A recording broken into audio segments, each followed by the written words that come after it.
যদি সবাই ফিরে যায়, ওরে ওরে ও ভাগা সবাই ফিরে যায়, যদি গহন পথে যাওয়ার কালে কেউ ফিরে না যায়, তবে পথের কাটা তুই রক্ত মাখা চরণ তলে একলা দলরে, তুই রক্ত মাখা চরণ তলে একলা দলরে, যদি তোর ডাক শুনে কেউ না আসে তবে একলা চলো রে।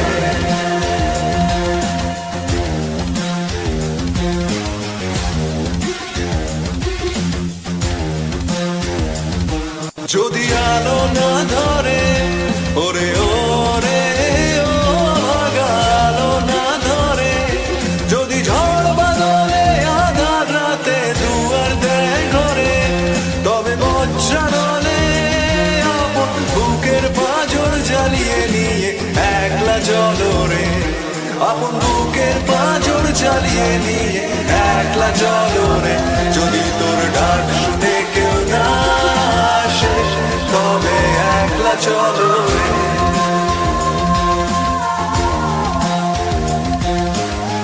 একলা চলো, একলা চলো, একলা চলো, একলা চলো রে।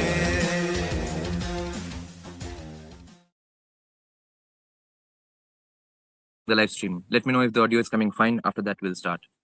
Check your mic also. Hello. Hello. Can you hear me? Let us know if both the mics are working or not, because yesterday it wasn't in the beginning.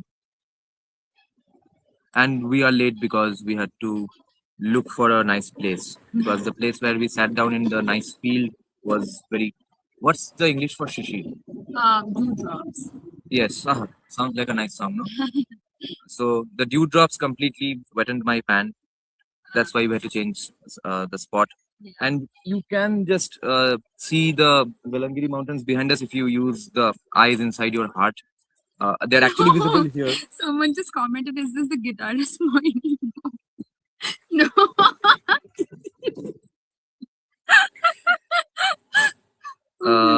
Yeah, see, she's another Mohini who is equally important in other ways. Now the point is, Barbarika is saying, "Ye to late jihad ka baap ho gaya." Yes, because of the geographical difficulty. This wasn't even a technical difficulty. I sat down and found the place to be completely white, completely wet. Okay, so introducing Mohini Shaha to you all.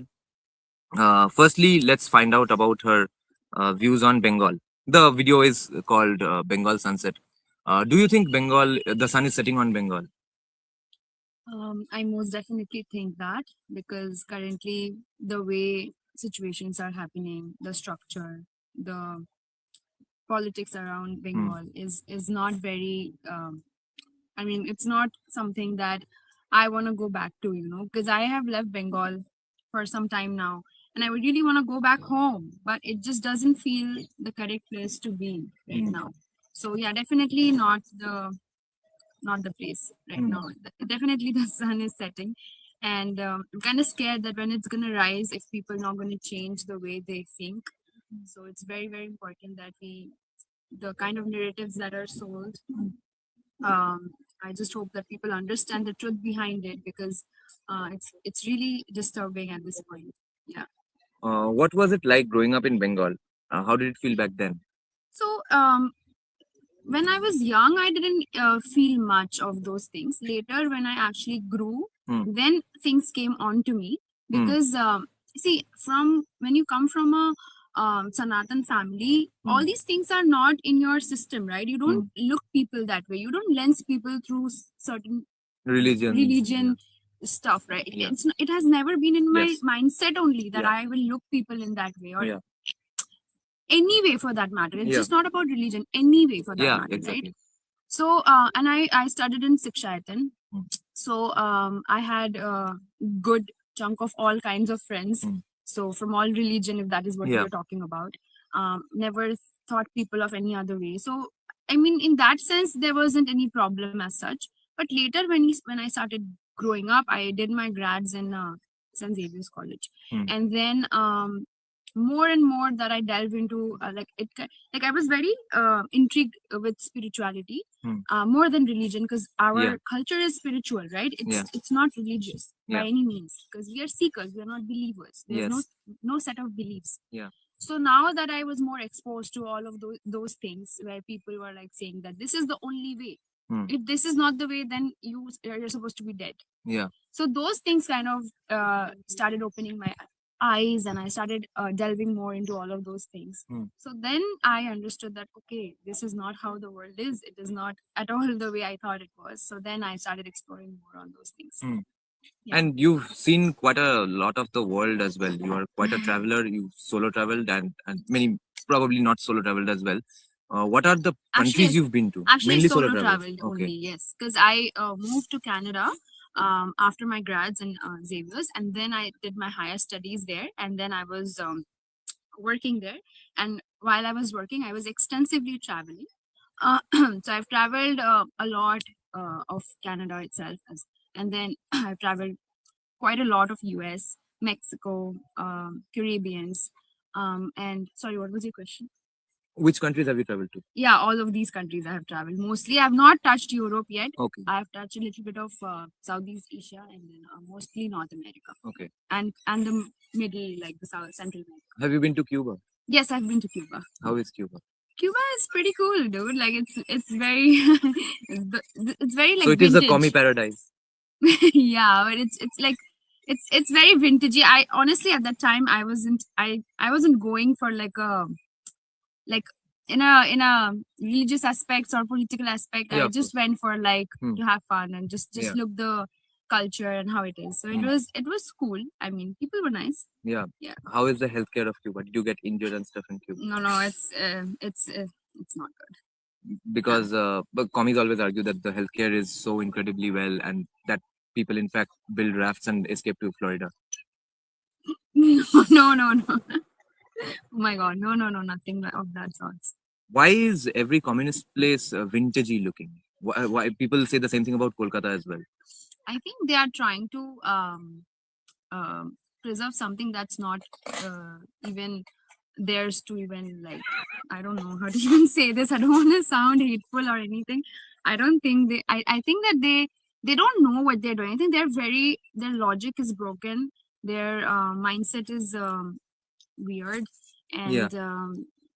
I don't think, I mean, it's not like it's not that I'm against anybody, but I just personally feel like they don't know what they're doing, because it's very selective outrage. Everything is very selective. I think they're utterly confused bunch of people, be it youth, and they just get, you know how there's like a person who's like gonna tell them that, oh, do this, oh, do that, and they all the bunch together like goats, they just follow. So Yeah. it's like Romanticization of poverty, right?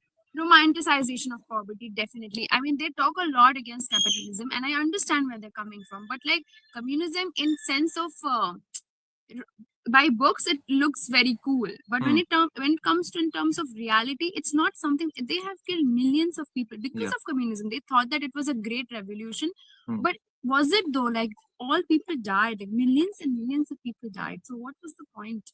It was no. Yeah. By the way, guys, some of you all are saying that buffer हो रहा है. मैं ना अलग phone से खोल के रखा हूँ लाइव स्ट्रीम, वहाँ पे दिख नहीं रहा है कि बफर हो रहा है. Okay, Bhupinder, ask your question. Yes. So, do you think the commies like this nostalgia thing because it's a coping mechanism because they couldn't develop? So I think people who cannot see ahead of themselves, they always tend to be in the past, and that's exactly what is happening with us. You see, like, they still talk about Rabindranath, and that is where they start and end. Yeah. There is nothing else. Yeah. There's no good entrepreneurs that coming up from Bengal, and there's not much like good things that's happening in Bengal. Like present, we have to think about the present so that we can build a better future. If we are stuck in past, well, past is good, past, and you should know about the past so that you know about your history, so that you can move forward. And like there has to be certain sense of knowing that should be there. But like living there is like, I mean, spirituality, it's crazy. Like because I'm in spirituality right now. Spiritually, it's crazy. Logically, it's broken. Development wise, the nation goes backward. So it just does not make sense.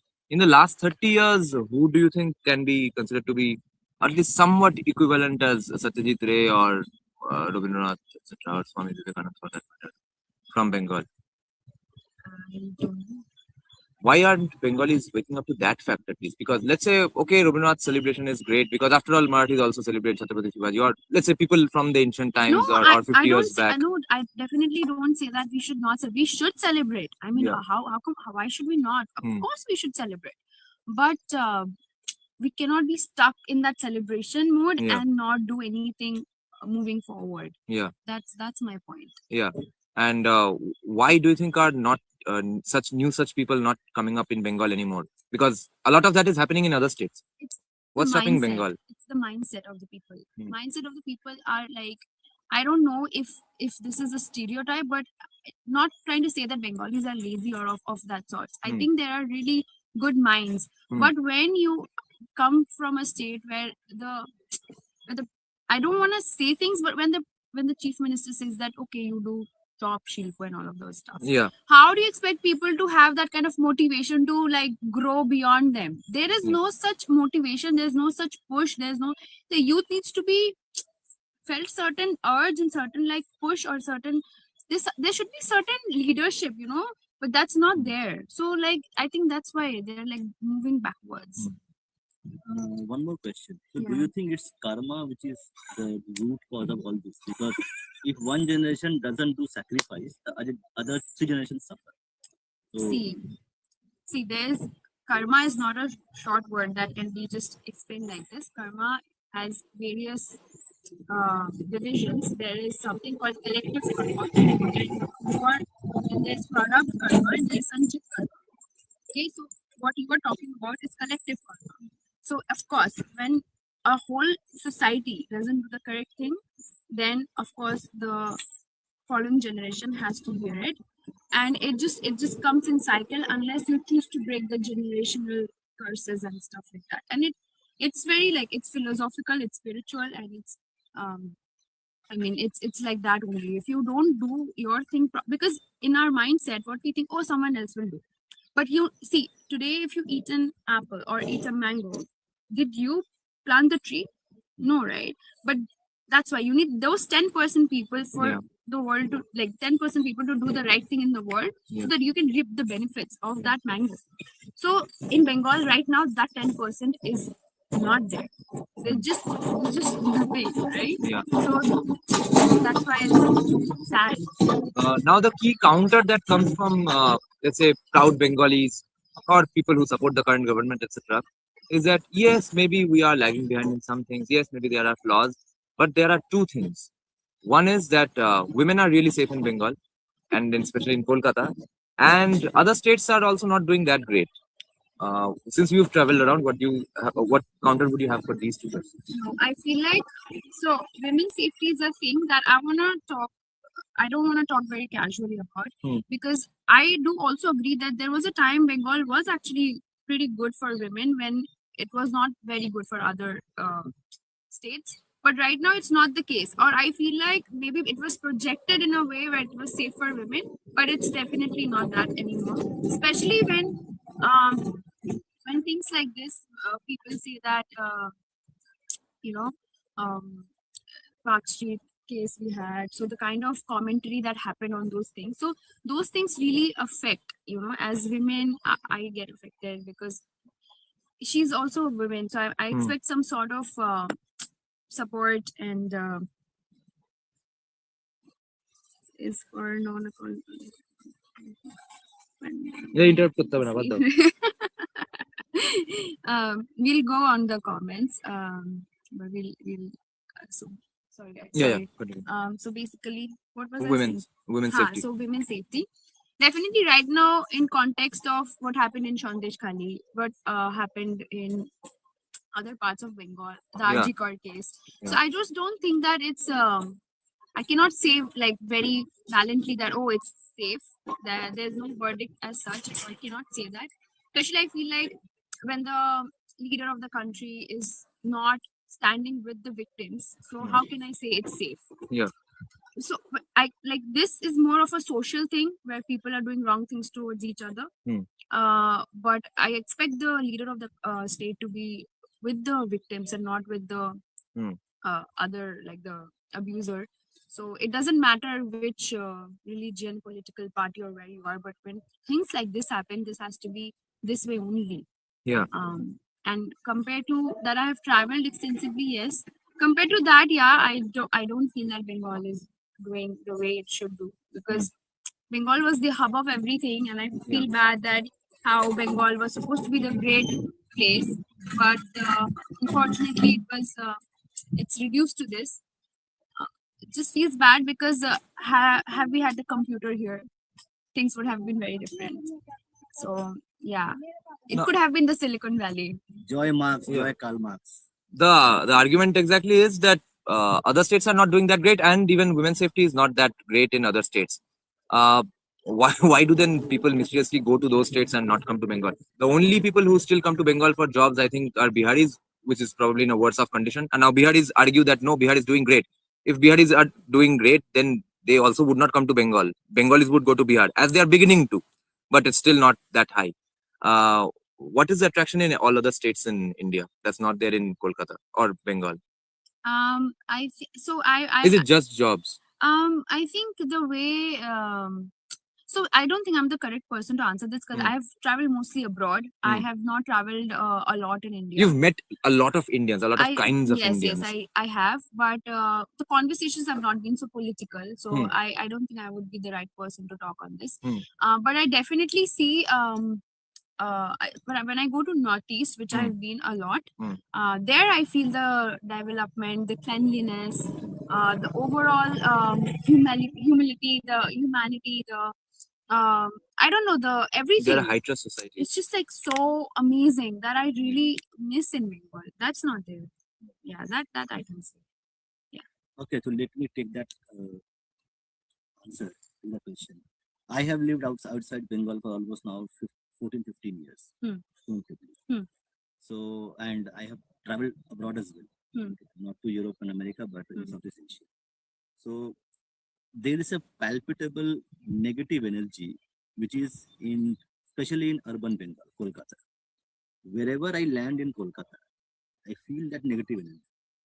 I felt that it comes from the collective negative karma which has happened. Okay. And I generally feel discomfort in Kolkata. But whenever I go outside of Kolkata, wherever I go, there is a positive energy. People are actually more joyous, more hardworking, more optimistic about life. But if you come to Bengal, generally you will see a pessimistic, frustrated people trying to eke out a living. And that has been there for almost now 40 years. So that has created a psyche, a negative psyche. Yeah. Which, because I live Cynicism about everything there. cynicism about everything.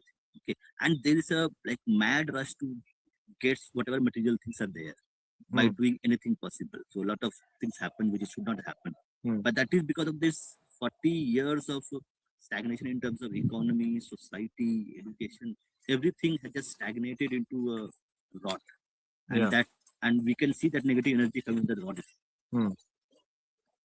Okay, now after your life in Canada, how did you end up in Isha Foundation? So basically, firstly, why did you end up in Isha Foundation without revealing much of personal details? So basically, I was going through a rot in my life, and it was pretty difficult. When people go through a rot, people take to alcohol. Why Isha Foundation? Like I said, I've always been in spirituality. I've always been the girl that who was seeking more. For me, those things. Is your family also like that? No. Oh. But those things never really captured me in any sense, because it just felt very low. It just felt like very temporary relief. I've never been a person who enjoys alcohol to begin with. Okay. Not even the taste of it, like honestly. Yeah, even I don't like the taste Yeah, of it. so I didn't like it, and honestly, I've hardly drank in my life, and not trying to come from a righteous sense, you know. Even if you do, it's pretty. No, I don't think so, because I think a lot of people who drink could be good people, or smoke could be good people. I don't know. Yeah. Please don't quote me on that. But I'm just saying that I'm not someone who enjoyed alcohol or any of those sorts. And I understood as a woman, I had this deep sense of knowledge of Sanatan, how our Oh. energy is sacred. So not, Hmm. and I was also not into like unnecessary relationships or anything of that sorts anyway. So my entire focus was in like getting more or wanting more. Hmm. So I went through death, loss, grief, and that was the time when I was listening to Sadhguru a lot. But that was also the time I was moving to Canada. Hmm. So I kept listening to him, and it resonated with me in ways I cannot even fathom. Because although spirituality is beyond physicality, but his arguments are so logic that you cannot do anything about it. Like you have to like agree at the end of it. He just makes it so crisp, and it'll make a lot of sense. So for me, he just, and I also was listening to Osho, but for me, Sadhguru was a life guru, and he also has attained enlightenment. So for me, I really wanted to be in his presence. So that was always in my mind. But at that time in Canada, I was working 3 jobs. I was like very, very like into it, like in that mode where I just wanted to earn money. I wanted to provide my family financially, my father, and like just take care of everything. And then when I felt like it's high time, because Canada was also taking the wrong turn. It is not the Canada that it used to be. So I thought that I want to come back, and I want to dig a little deep, because I was living for everybody else, but I was not living for myself. So I just wanted to live for myself for some time, and I took a break, and I came back India after quite some time, and then I did inner engineering by Sadhguru, and got initiated in Shambhavi Mahamudra.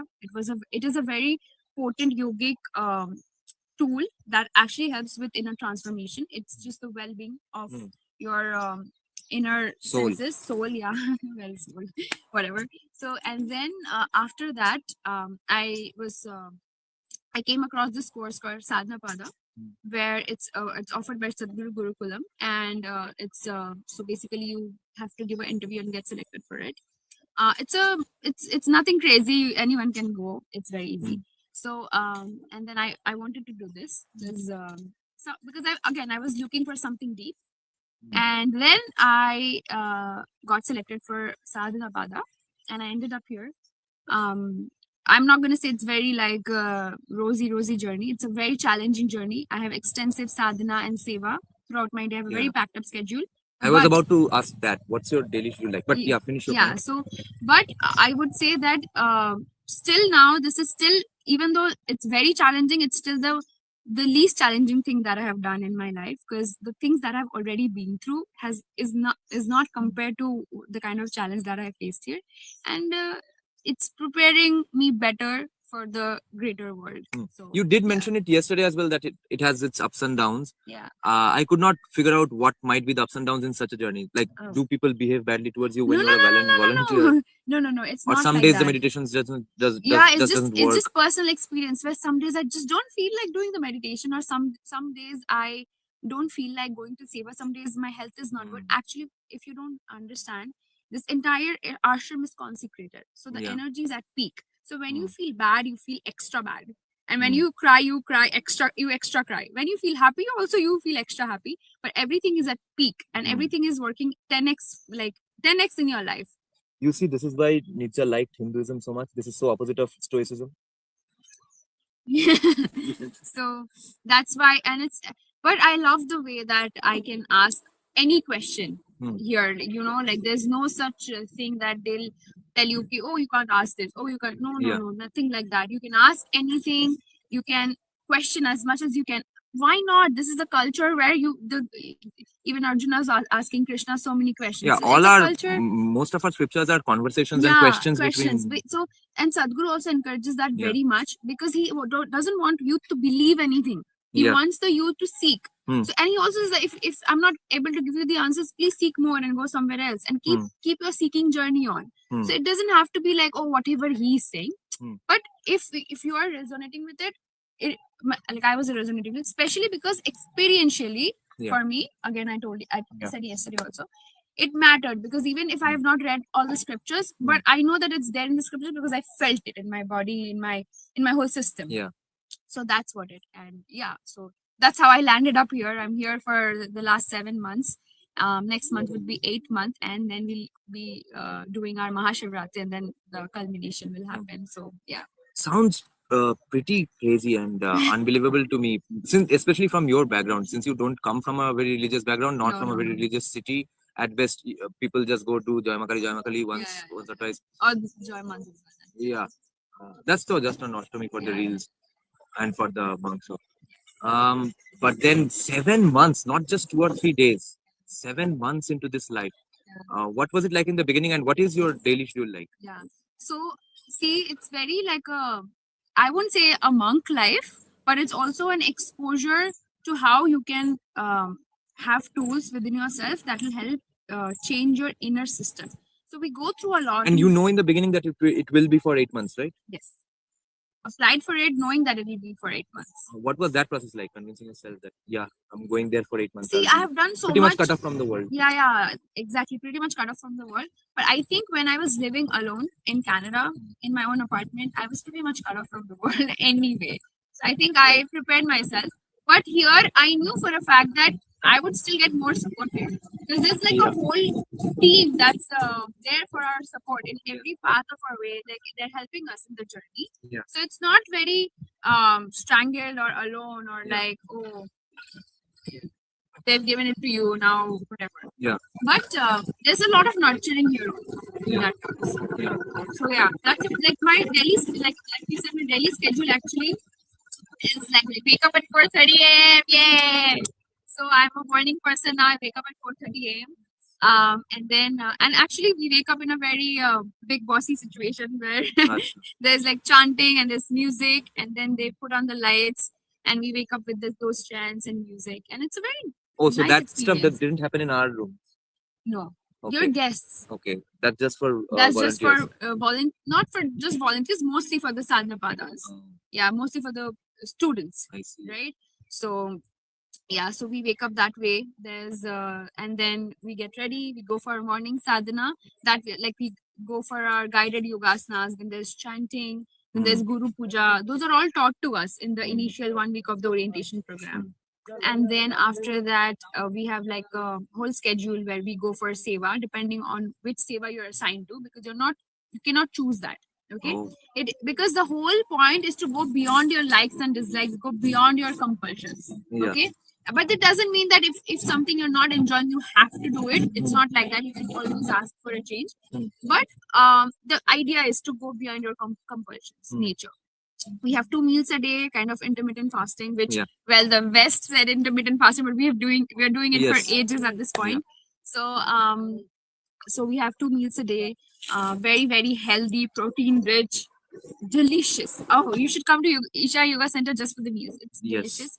And then we have seva. So seva, we have 90 departments in Isha, and seva does not just mean that you have to serve people. You can be in HR department, you can be in Safe Soil, you can be in Kaveri Calling, Nursery, you can be in helping the farmers, you can also be in office job, admin job, content creation. So I was in a little bit in HR stuff here, and then now I'm doing in-house content creation in Isha. So yeah. So this. And can you change your seva many times? No, not many times, but like depending on what is happening with you, with the seva, you can ask for a change, and they will see, and they will change. And then we go for temples, because Dhyanlinga is everything for us. So we go for Dhyanlinga. We meditate there. We sit there. They soak in the energy, because Dhyanlinga. So Dhyanlinga is the temple that has all the 7 chakras activated at its peak intensity. So you don't even have to meditate there. If you go and sit and watch Dhyanlinga for 2 minutes, it automatically happens. Because it's just the place. Yeah. Oh my. It just happens that way. It's just very spiritual. It's a very spiritual experience. You know, it's just beyond religion. You know?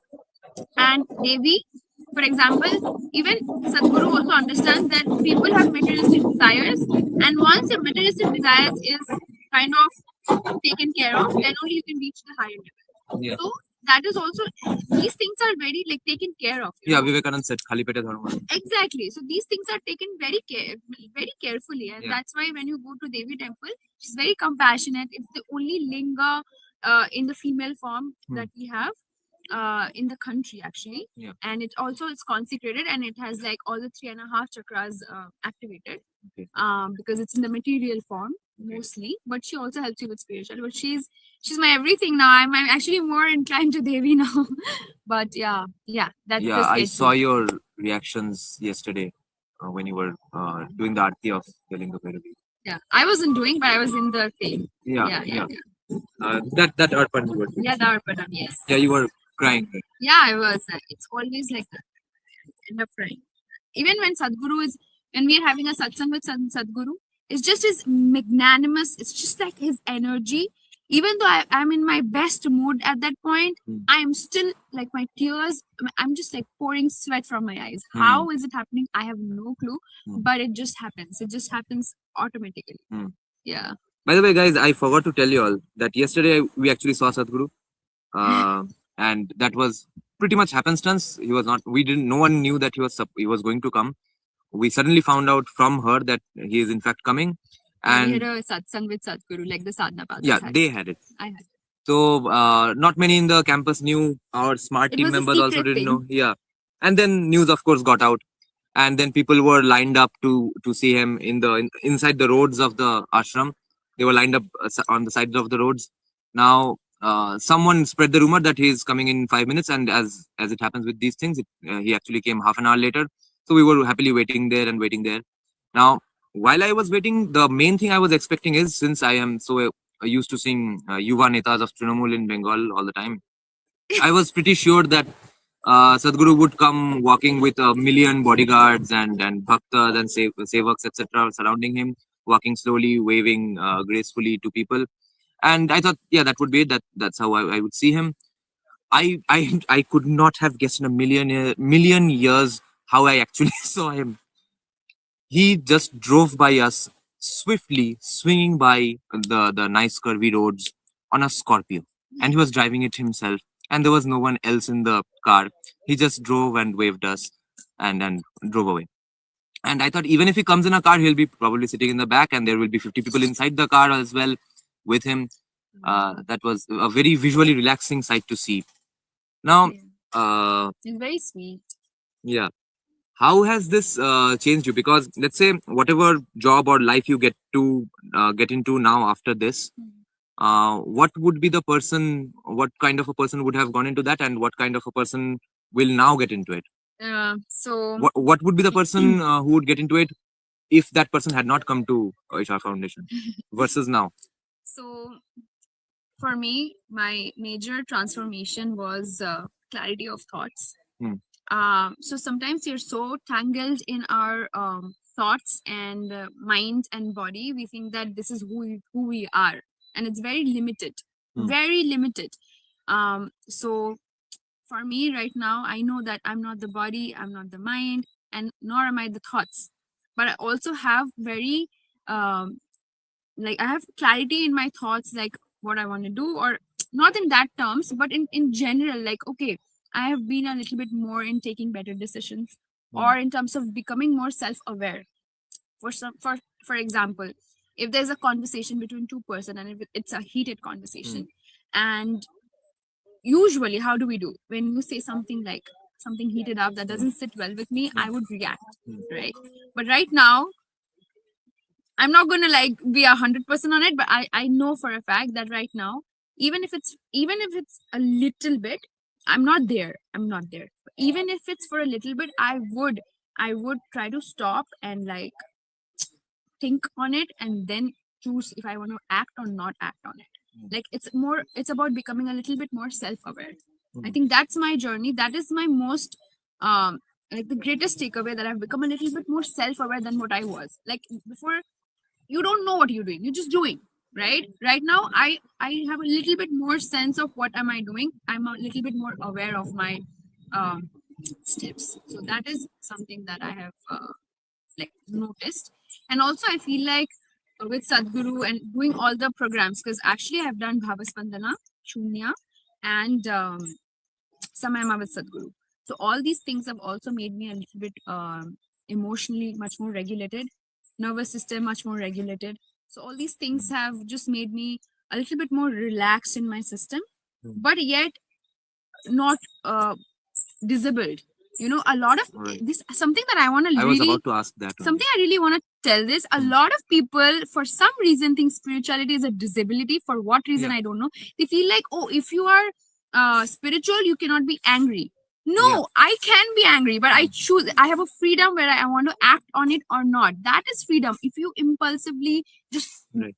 become angry, then you're not exercising your freedom. You're just being compulsive about it. Hmm. So if people think that spiritual people have not, they don't have the capability to be angry, that's not true. They very much have, and they can really do things, but they choose when is the right time to act on the certain thing depending on the situation. Okay, that is only, it's a huge empowerment to feel that way, that be so rooted in your system and be so grounded Hmm. in both ways. So I think that is very much there, but I'm not going to say that, oh, I'm there. No. Yeah, you can't be there in 7 months. Otherwise, people would not be here for more than Yeah. that. Yeah, 7 months, whole lifetime also, I Yeah, don't right. know, but I just know that I'm doing better. That's all I Right. can like say for myself. Yeah. Yeah. Now, I was about to ask exactly that. I'll ask it anyway. Because spiritual people usually seem so peaceful and calm. It's almost a turn off for people like me. Because yesterday, even one of our smart You want members, us to be angry all the time?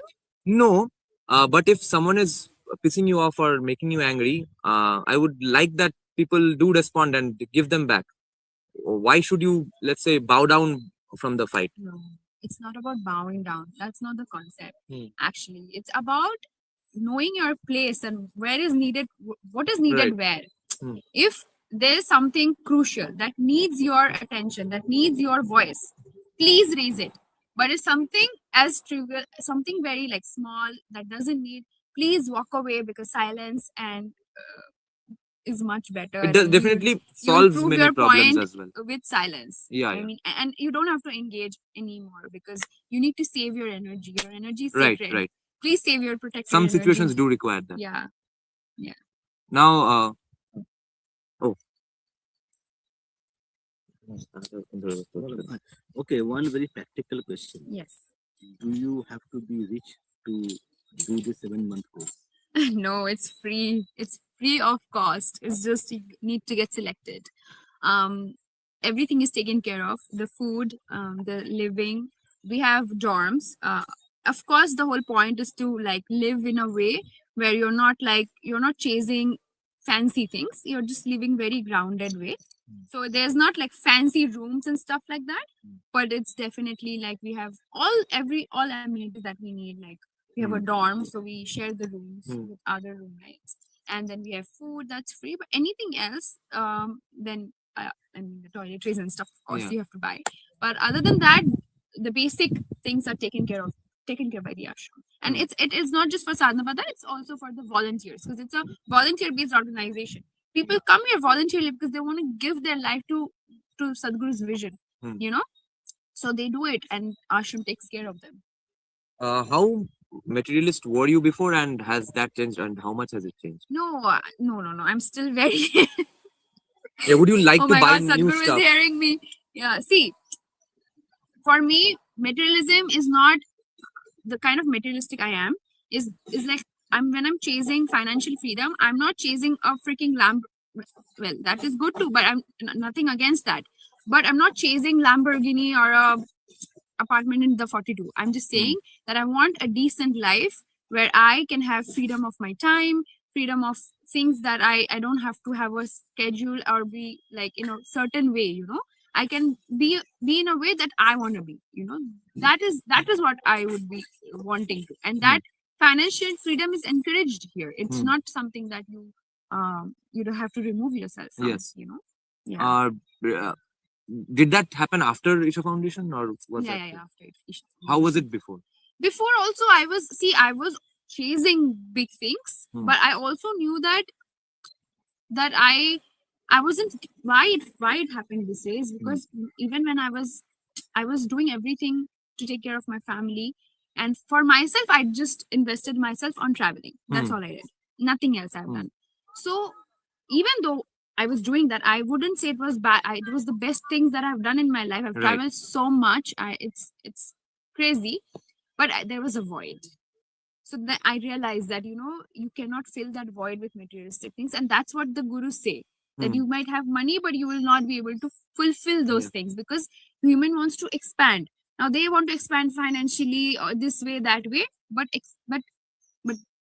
but they're actually wanting to experience the highest self. Yeah. But they confuse it with the material world. Yeah. But that doesn't mean that material things are wrong or bad. You can have whatever, but it's just that the compulsions should not be there. The Right. hoarding You should and all not of be that. beholden to it. Yeah, You should not It be the should not slave be slave to that. to it. That's it. Otherwise, if you have a mentality where you have this much stuff, but you're not attached to it, then it's Hmm. fine. I mean, there's nothing wrong in it.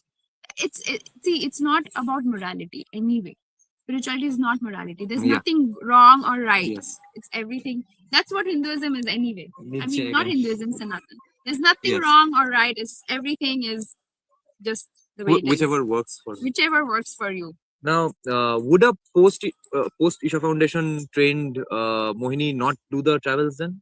Oh, she would definitely do, but not feel the void With anymore. more mental stability. Yeah, she won't feel the void anymore. Now she Right. feels more fulfilled Great. in her own sense, in her true self. Right. Yeah. Now, one last question about your spiritual journey before we get back to politics a little. Since you don't come from a spiritual family to that extent, how would then a daughter in that family become spiritual or become a seeker and stuff? Especially since we are pretty much from the same generation and from the same city. We know Saint Xavier's and Sri Shikshatan are famous for somehow creating people who sleep around a lot, and you are hinting at that Hey, I that you never don't. said that. You are hinting at the fact that you don't. Now, how did that happen, and what was the degree of spirituality of your parents as well? So my mother was spiritual, Hmm. not spiritual in terms like the way I have become now, Right. but she was religious in Hmm. terms of this. She was very, very attached to the rituals, and she would love to like take care of the gods and all of that. You know how we have a puja ghar and everything. Hmm. So those things were there. So I grew up watching that. So I've Hmm. always been a Krishna girl, and I loved Krishna, and I always felt bhakti, like connection towards him. So that was there. That was there. Yours is probably a Vaishnav family, right? No, not a Vaishnav family. Is it Shakta? Okay. I don't know. I That see. is classic communist household. So Which- we don't know exactly. No, what they are. so She's not from a communist family. I'm not a communist household at all. What gods are there in your puja room? All like we have Lokhi, Lokhi, Malokhi, Ganesh. Saraswati, Ganesh. Yes, we have Ganesh. We have Gopal. We have Shivling. All of those things. I'm saying you are probably Vaishnav because I'm Bangal Shah as well. Bangal Shahs No, are no. usually Vaishnav. No, they're not Vaishnav. I see. But you definitely aren't Shakta. It wouldn't be. Have you seen any obsession with mutton in your family? Everybody likes mutton. That's for sure. Sundays are for mutton. Okay. Yeah. So yeah, the degree of spirituality in your parents. So my father is not spiritual. Again, he is Okay. again more on the religious side. He likes Ma Kali a lot. Sarapet he visits very much. Right. So those sorts, but Hmm. not of the spiritual. I think. See, I'll tell this. I think spirituality. Not trying to frame myself as something. I'm just saying that Yeah. spirituality comes from a calling. You Hmm. know, you need to get that calling in order to search and go deep. Because if you present spirituality to someone who's not interested, they will hate you. Hmm. They will not like it at all, and they will completely misunderstand the whole crux of.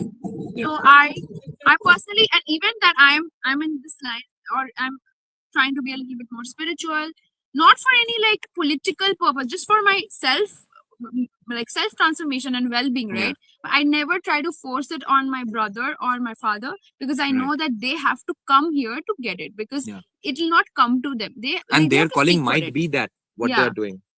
Exactly. That's my whole point. So Yeah. you cannot force these things to be. Yeah. Yeah. But then how would you end up? That's what I'm saying, that it could be. Oh my god, we Is it said just about that, karma. that we could be my organic and karma. natural then? It was very organic. It just happened. I've been a Krishna girl. Felt very strong, deep connection with Krishna, and probably I felt like Krishna only guided me. Yeah. To this. Yeah, path. because there seems to be no visible logic to this. There is no there's visible no logic. path that you. That's the whole point of Right. spirituality. You cannot frame it under logic. Logic is limited. This is beyond. When you go beyond, you will not find it in books, because then it will not fit in that. Intellectually, you cannot understand this. It will not make sense. Yeah. Acha. But Smart. It's not there. It's there. It's two channels. okay. Now, what do you think we should do about Bengal? Or how to solve Bengal's problems? Let's say you are not in any significant political position, of course, but as a person who is far removed from politics, but who observes things, what would you do if you were put in a position of significance in politics? See, I personally feel that something that needs to be done is proper education, because even if you're learning the old history, that was rooted in making us feel that we are backward, we are defeated, you will never feel empowered enough to do something good. You'll always have that mentality of defeat. So we need to change the books, because I know that there central government are changing some of the books. I don't know if it's there in Bengal. I'm not aware of it. It's NCRT syllabus, so it is not visible. It's not in West Bengal, right? So CBSE schools will have it, but not West Bengal. Not West Bengal board schools will have it. Okay. So yeah, so I would definitely change the state's education system. That is the first thing, because educated minds will ask questions. Here, if you're running I don't know, a slaughterhouse, then that's different thing. Where you bringing all goats and cut them, that's different. But you need to have, like, because I personally feel I come from a background where art, spirituality, and critical thinking coexist together.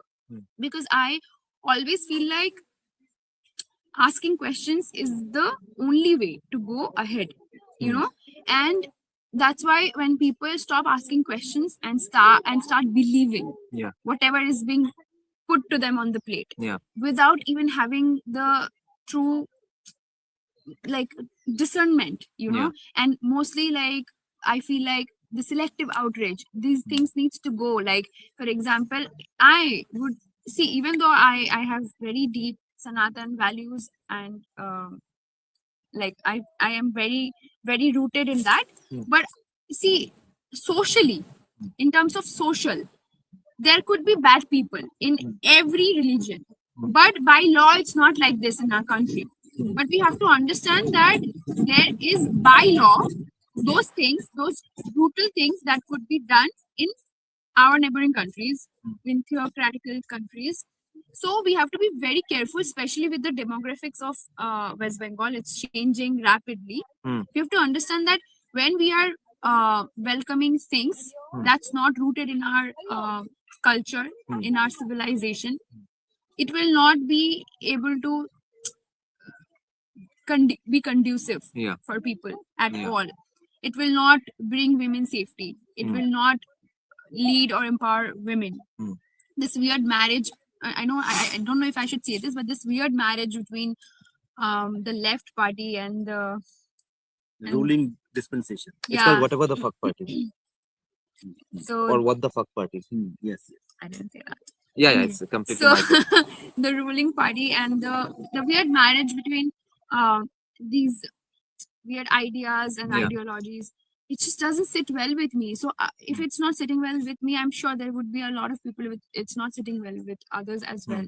So again, I'm not against any community and people or anything, but you should understand that what is good for the country, what is good for the state, what is good for the society at large, we have to do those things. Your religion should be inside your house. Your puja is whatever, your namaz, whatever, it should be inside your house. It doesn't have to be on the street. It doesn't have to be loud. I mean, how insecure of a religion, if there is any religion, if you're insecure, then it's not a strong, powerful religion, right? So we cannot cannot like promote these kind of things. There's too much promotion of all these ideologies and these kind of things, which needs to stop. I don't know if I should say this, but there's one thing that that really bothered me to a great extent was there's a I don't know. I mean, I don't know if I should say his name, but he is in the ruling party, and he is saying that the Hindu should transfer. Again, Hindu is a geographical identity. He's also a Hindu if he's living in this country. But anyway, so he's saying that all Hindus should like they are kafirs and they should transform. I will make sure that they should convert into this religion because they have been born in a bad like he's talking in a very derogatory manner, and they should convert. And nobody says anything. He doesn't get charged. Nothing happens. And that is apparently peaceful. But how is this peaceful? And I'm not creating any slogans. I'm not trying to build any narrative. But how are these narratives sold so blatantly and nobody questions it? No, and how are the Bengalis not filled with anger, rage? This is very rage bait kind of a situation. How is your blood not boiling? So this is they haven't even done inner engineering, and they are not even angry with this. They're angry with all the wrong things that they shouldn't be angry about. So that's even like it doesn't have to be apply inner engineering. Ho gaya unka. Yeah. This doesn't make any sense to me. So it's just very heartbreaking. And again, how I feel like the RG Kaur case just like unveiled so much to us, like how probably they are all like connected. So that is very concerning. Like everything is corrupted. Oh yes. Every institution, every level of is corrupted. Yes. How do you change this? It's just very concerning. So I mean, I'm worried about Bengal. It is what you suggested is a long-term project, and changing all the corruption is also a 10-15-year project. Before we take Bhupenda's, sorry. Yeah. Were you all able to hear me anyway? No. So yes, right before Bhupenda asks a question, I'll ask a follow-up. The things you suggested are long-term projects, and even changing the corruption in all these levels is a 10-15-year, 20-year project. What do you think should be done in the short term? Any short-term solutions? These are not so. See, again, I'm going to be honest. These are not short-term things. So, for example, of course, I want the ruling party to not win the next election. If I'm being honest about it, because I did not see any change. Please show me something that I can take of value.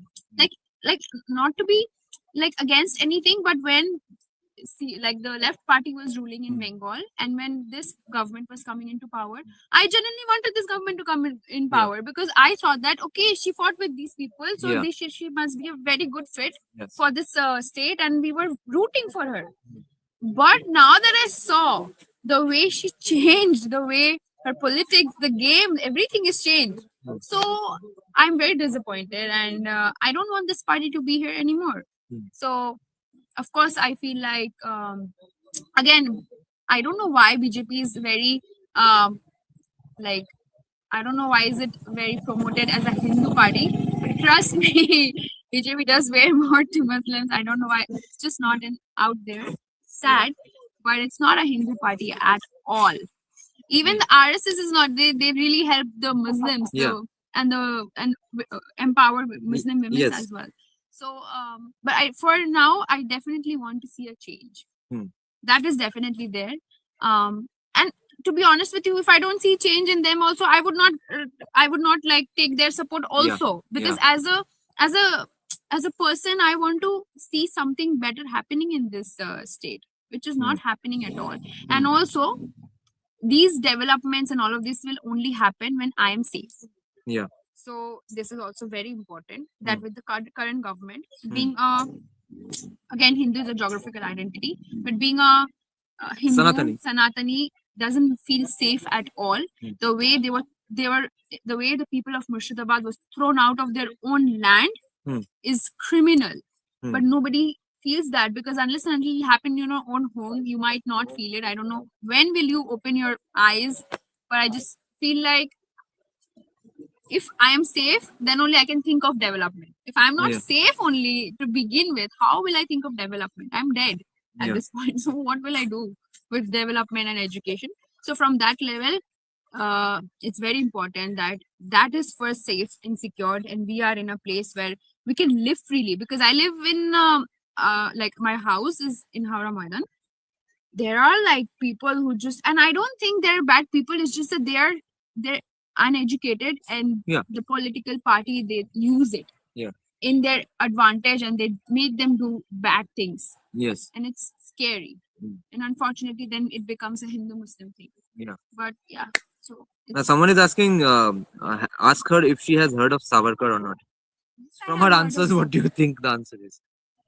Okay. Now. Okay, so forgot my question. You guys- Nice. Okay, so now I want to ask you. Yeah. You said that people of Murshidabad were hounded of their homes. One of their people were killed brutally. Mm, Why do you think the Bengali community, mm, okay, or Bengali psyche mm, in general mm, have become so timid mm, to this ideology, mm. which is doing all sorts of bad things for still living? So basically, I feel like Bengalis have become very scared. Like they just care about themselves. Okay, I'm okay. I'm happy. I don't need to care about anybody else. But So why is this psyche developed? Yeah, like if you have anything to I think it developed because they faced a lot of generational trauma. The trauma Yeah. is being carried in the DNA. Yeah. Like 1971 war, what was it? Like the Bengali genocide. Like, you know, they've been through so much. Like I cannot even say they've just been through so much. It just carries in their DNA at this point. So I don't know, like unless and until we give them the true empowerment, I don't think things are going to change anytime soon. That needs to be changed. And also, like, this left movement has really done a lot Yeah. of damage. Yeah. That is why? that is Why? it's just the mentality, the mindset of like the selective outrage, just weird marriage between them and the Islam regime. Like they every day stand for everything, they stand for feminism, all of those things that they stand for, they stand against it. So how is this weird marriage between these two people, to hate us, to Yeah. hate Hindus? It Isn't shows that Bengali people are selfish, that they are able to make that distinction and do whatever. But that's exactly what I said when I started the point. They're only thinking about themselves. That means that they are a little bit selfish. They have become a little bit selfish. How it can be improved spiritually or otherwise. Spiritually, it can be definitely improved. If you actually walk the path of spirituality, you will feel empowered to feel these things and have a voice, and then you know what to do. Definitely spirituality will help, because individual transformation is very important. You cannot transform the entire world at a go. It's not magic. So individual transformation is required on a large scale for people to come out of this mindset. And also, there are no quick solutions. Only if people are aware enough, they've opened their eyes, then only things can change. This is not a quick solution thing anyway. Let me ask my last question, then I hand over mic to Naganda. Do you, as a liberal, বলছো এই মাইকটা হয়তো কাজ করছে না। it's working. Okay. Anyway, they are able to hear me, correct? So that's না ওরটা কাজ করছে, তোমারটা খুব একটা কাজ করছে না, বলছে খুব কম আসছে ইত্যাদি। কম তো আসার কথা না, এখানে দুটোই আলো জ্বলছে। আরে তাহলে কি দেখবো? লাইট তিনটে হ্যাঁ তিনটে জ্বলছে। Okay, I don't know. ঠিক আছে। Anyway, so I'll speak a bit louder. So as a like clickbait question was there in the thumbnail, which I need to ask for the audience. As a modern woman, liberal woman, correct? You have brought up in a very modern way of thinking. Yeah, very. You were in Canada, in around the world, correct? Do you think BJP and RSS are fascist? No, I don't think. Why No. aren't they fascist? Because the way they are being marketed in the society is just like first of all, I need to say that BJP needs to work on their PR team. It's disgusting. Their narrative team Should is. they hire you?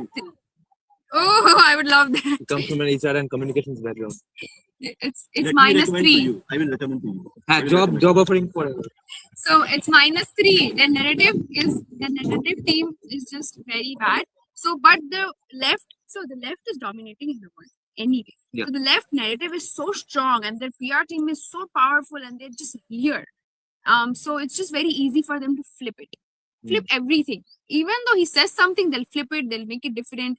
And again, it's the very selective outrage. They will feel, see, as a woman, if there is a rape, please hang that person. I don't give a damn about he's a BJP, RSS. Oh, judiciary was not going to hang him. What I'm just saying. In At terms least call for it. I'm just saying ki, not in terms ki, I don't care if he's a Muslim, Yeah. Hindu, or whatever the hell he is. Please, he needs to get some punishment. But what happens here is that with the left politics is that only selective outrage. If there is a Hindu person who's done something wrong, oh, the entire media will outrage like it's crazy. But when it comes from the Muslim, it doesn't happen. So again, nothing against Muslims, but I just feel like there is no parity. Yeah. It's just highly missing. Yeah. Whenever we equate Hindu problems with Muslim problems, we are doing a false equivalence. Yeah. 100%. We are carrying trauma. There is genocide. We've never been invaders. How can you equate that? There's nothing called now. Even there's some sort of Hindu like outrage. Reawakening renaissance. Yeah, or a Santa gets slapped in a mall. Yeah. You cannot equivalent that with the genocide that that the Bengali Hindus are suffering in Bangladesh, right? So just people are very like charged up at this point. How the Christian missionaries are converting left, right, center. So people are little charged up that way. I'm not saying that is right, and we should also walk the same path. Yeah. But still, you cannot. It's not something you can equate. There are definitely other ways. Yeah, we don't have to follow exactly how they are going we should about not, it. because I don't want a Hindu Rashtra country with the same Islam ideology. Yeah. I definitely don't want that. But the reason I want Hindu Rashtra country would probably because everybody can live happily there. Yeah. That's the whole point. Because this is a culture where we don't need anyone to tell us what is secularism. Because we were always secular. You can be a devotee of Krishna, you can be a devotee of Shiva, you can be a devotee of Kali. Yeah. Nobody says anything. So when this idea came of Allah or Jesus, for us it was not new. For us it was very acceptable. But for them to understand this was crazy, because they have one book and one prophet. So they did not know what to do. So they went haywires. There was a funny story in Tamil Nadu itself. A Christian missionary came and he had converted many people. Oh, he came from Singapore. I'm living in Tamil Nadu. You see that the DMK government in Tamil. This was hundreds of years back. So he has come from Singapore. He has converted many people in Singapore. He comes to Tamil Nadu, meets a Hindu, gives him a Jesus Christ that cross to worship and stuff, to pray in front of it. And he thought, he accepted it with a smile. I've done a good job. He goes home happy. He has harvested another soul. Next day he goes to his house and sees that he is worshipping that Jesus statue along with Shiva, Krishna, everyone. And he asks, what? That's not what I meant. He said, yes, he's a nice God, smiling God. I'll worship him with everybody else. So that's when the missionary wrote that, oh my God, it's so difficult to convert these guys. Honestly, I have traveled a little bit south while I was staying here. Like before I started my program on full force. I traveled a little bit in Rameshwaram and Kanyakumari and Pondicherry. I did not like what I see, honestly, because this story is from centuries back, so they have figured out new ways to do it. I mean, trust me, there are people who are worshipping Jesus exact same way. How would you do Shivalinga? Like you do put water and milk on Shivalinga, they would do the same to Jesus. It's not only culturally inappropriate, but you are not only disrespecting my religion, you're disrespecting their religion also. So how they're converting is they're keeping everything same. Even the rituals, the puja, they're offering coconut to Jesus. What the heck? Dhoop and all. And my mind was boggled. Like, what are you doing? It's not good. But like from the outer perspective, it might seem like, oh, see, they're doing this. It's funny. But it's not funny at all. It's crazy. Even in Dhanushkodi, the last point, there was a church. You've been to Dhanushkodi? Yeah, that church was from a long time back, right? Have they made a new one as well? No, there's a small one, like a very tiny one. I mean, is it operational? Yeah. Oh. Operational. every 2 minutes you step, there is a church, there's Yeah, a yeah. church, there's a church. Yeah. So now that's my whole point. Is there any Hindu temple in Jerusalem or in Makkah, Medina? But you see, Tirupati, it's filled with churches. That's my whole point. So I am not against them. But why is this selective outage? Why are we only targeted while we were the most open people where we got invaded? And that's what bothers me. That's what hurts me. Okay, one more question. Yeah. So, if when you tolerate intolerance for 1400 years, that is going to be the outcome. Yeah. So, I was talking about to you in our last Yeah. stream regarding Shatru Bodh. Yeah. So, if you don't have a Shatru Bodh and Yeah. you welcome everybody Yeah. and you encourage intolerance Hmm. in spite of you be getting harmed, so this is something that we as we call Murti Pujaks have been suffering for last 1400 years or more maybe, and maybe the Kali Yuga has just started, so we might suffer a bit more of pain, but maybe we wake up and recognize the intolerance and have enough Shatru Bodh to actually protect the society and us from this like what we say cunning ideology which has no ethical morals in terms of their conduct. See, for me, I'm gonna say this: if you approach a situation where you were, you've tolerated intolerance, and now if you approach right now in this age and time, if you approach the situation with bitterness in your heart, nothing fruitful will come out of it. Yeah. So I am not saying that you must not approach it with full acknowledgement that this has happened to us and this is how we need to go about it. It has to be in some sort of plan, in some sort of ways, because now systematic way, and especially now in our day and age where we can see Krishna was talking big things, but it only reached to a certain people. Now we have who am I? Nothing, a speck of dust in this universe. But I can talk to so many people right now. I mean, right? So, and same with all people. I think all other content creators. I don't know whoever it is. So I mean, we have that power to reach the people. So the knowledge is power. That is one thing that needs to be done. But another thing that needs to be done is that we need to be self-sufficient. We need to be like yesterday that I was saying, that you need to have the sword in your hand with the correct amount of knowledge, so that you know when to use it, how to use it. Not just like the stone pelters, they will throw stones and without any knowledge and use them against you. So you need to have the correct consciousness why you're holding that, and then you can fight, definitely. But approaching a situation with a Shatru Bodh would not be, for me personally, would not be the correct way to go about it. But again, you have to acknowledge has happened and this is how we have to move towards it.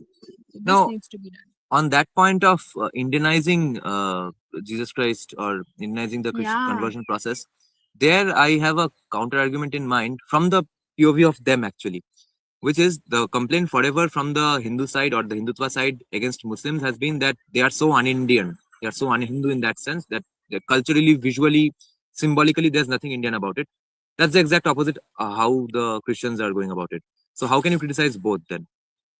See, again, what they're doing is wrong, because they come under the definition of cultural Hinduism because they're doing puja fool and stuff. No, but again, what they're doing is fooling Hindus in the end. Fooling Hindus. That's what they're fooling people. They're just masked in a certain way, but in the end, what they're doing is they're converting people. Yeah, if it had been for the correct intentions, it would have been pretty acceptable. Yeah, but it is not for the correct. They want you to. Ultimately, it's a part of a geopolitical project as well. Exactly. Creating anti-India forces. That's the problem. Otherwise, the idea was pretty nice. Indianizing a foreign god. Because we have done that with other people. Indianizing a foreign god was good, but you're converting people. They're not Christians anymore. They're not Hindus anymore. Or Sanatanis anymore. Yeah, they're far removed from the rest of the society. Far removed from the society. You're taking them away from their core. Yes. That's not the right thing, right? When I was young, I had no problem going to a church or a mosque. Yeah. But now that you were never let into the mosque anyway. Yeah, that's true. I'm just saying I would not have a problem. But I know I would not be let in. But see, they are fighting for Sabrimala. That's the whole point. They're fighting Yeah. for Sabrimala, but they have nothing to talk about the. Okay, let's argue. I'll be a comic for now. There, the argument is that we won't talk about mosques that much. We will talk about Sabrimala a little more because, after all, Muslims are the minority here. They are just about 20%. They are not minority. They're the second largest majority. Wow, Modi ji, wow. Now, after all, they are 20%, and they have a lesser say in everything in India. Therefore, why should we punch down? Why shouldn't we punch up? And therefore, solve the problem in Sabrimala first, and then we'll talk about mosques. See, in our culture, in our civilization, these are not restrictions. These are prescriptions. So when women, for that matter, is stopped from going to Sabrimala, there has to be certain reason for it. I'm not saying that I'm for or against it. Why am I saying this? Is that in the same culture, in the same tradition, in the same values, in Devi temple, only women are allowed. Okay, no male can go and do any puja there. No male can only support. Okay, then Yeah. like second people, they Yeah. can only support, but they can't do anything for Devi. Nothing. Okay. Hmm. But for Dhyanlinga, the mas, like the monk, both the brahmacharis and the mas, both can take part in it. Yeah. All right. But for Devi, only the girls, only the women who are the Vairagini mas, only they can perform. Now, if a man comes and tells me, oh, this is bad, oh, you are doing wrong to the men, oh, you are disgusting, you're this, you're a misandrist, or you're whatever, Yeah. then it's not right, no? It's not the correct way to look at it. This is not the culture of one absolute. So again, there were such wrong narratives about why women should not go to the temple when they're on periods. This was told in a time when women were working a lot. So that 4 days they were given rest. And those time puja ghars were not like this small now that we have one small thing. Yeah.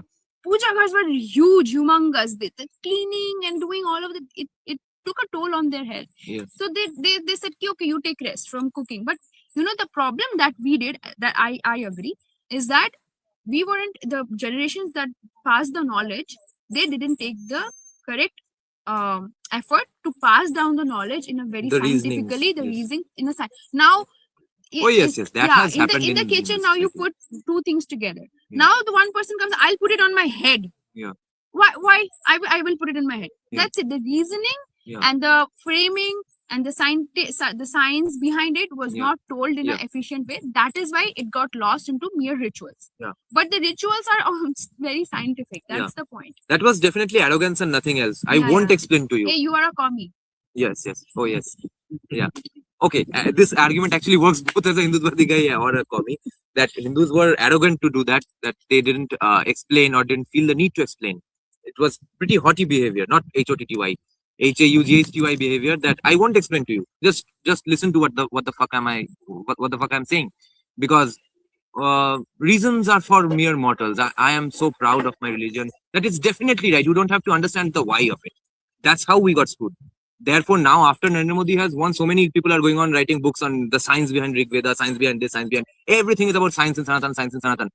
500 साल से कहाँ था science on Sanatan?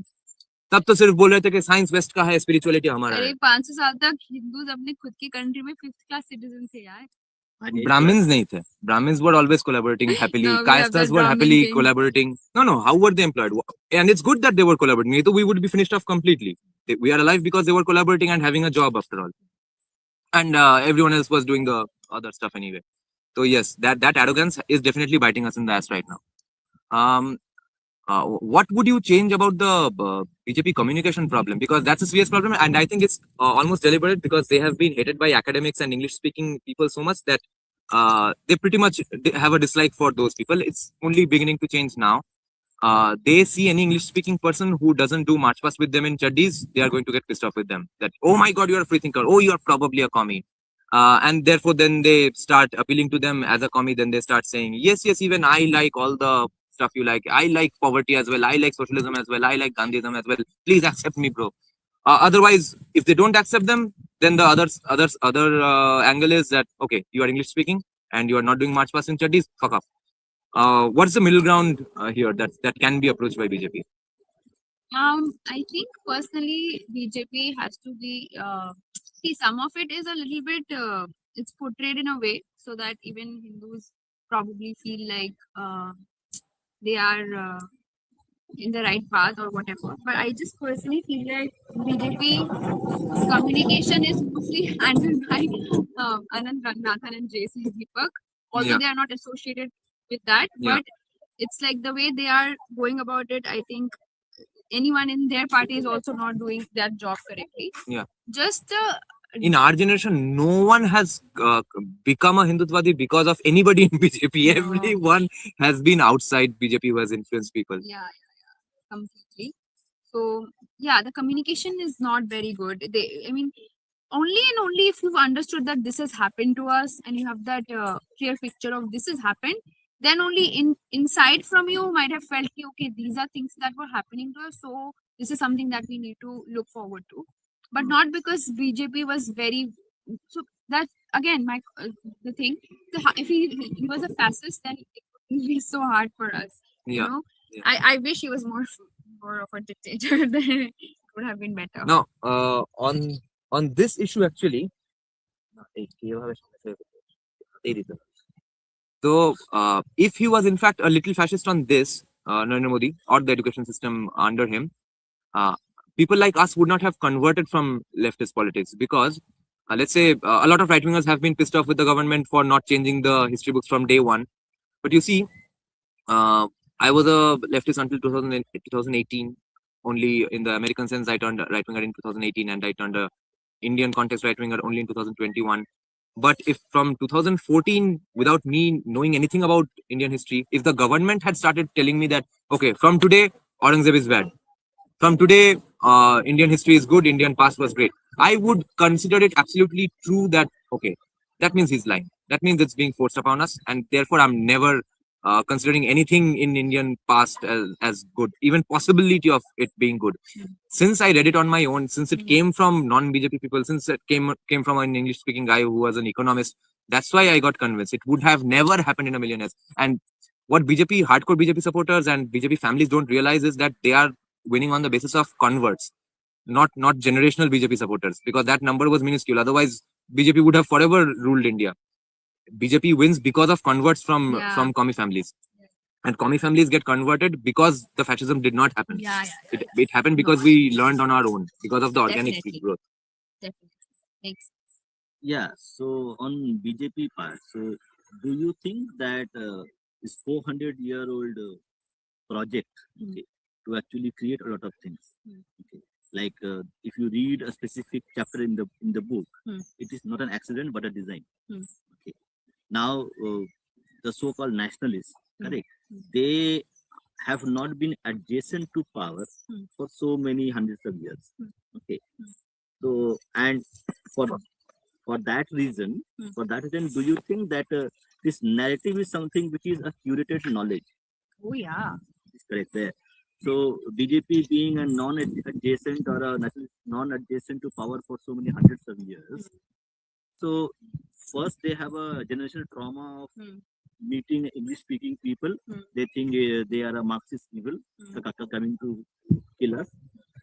So, like, do you think is it a like legitimate criticism that they will not be as good as other people are in terms of narratives because that skill set is not been developed for hundreds of years or maybe decades? 70 years of communist narrative. How you counter this in 7 years or 15 years? See, at this day and age, we have dedicated groups, channels, people who have given themselves on this issue, on this fact.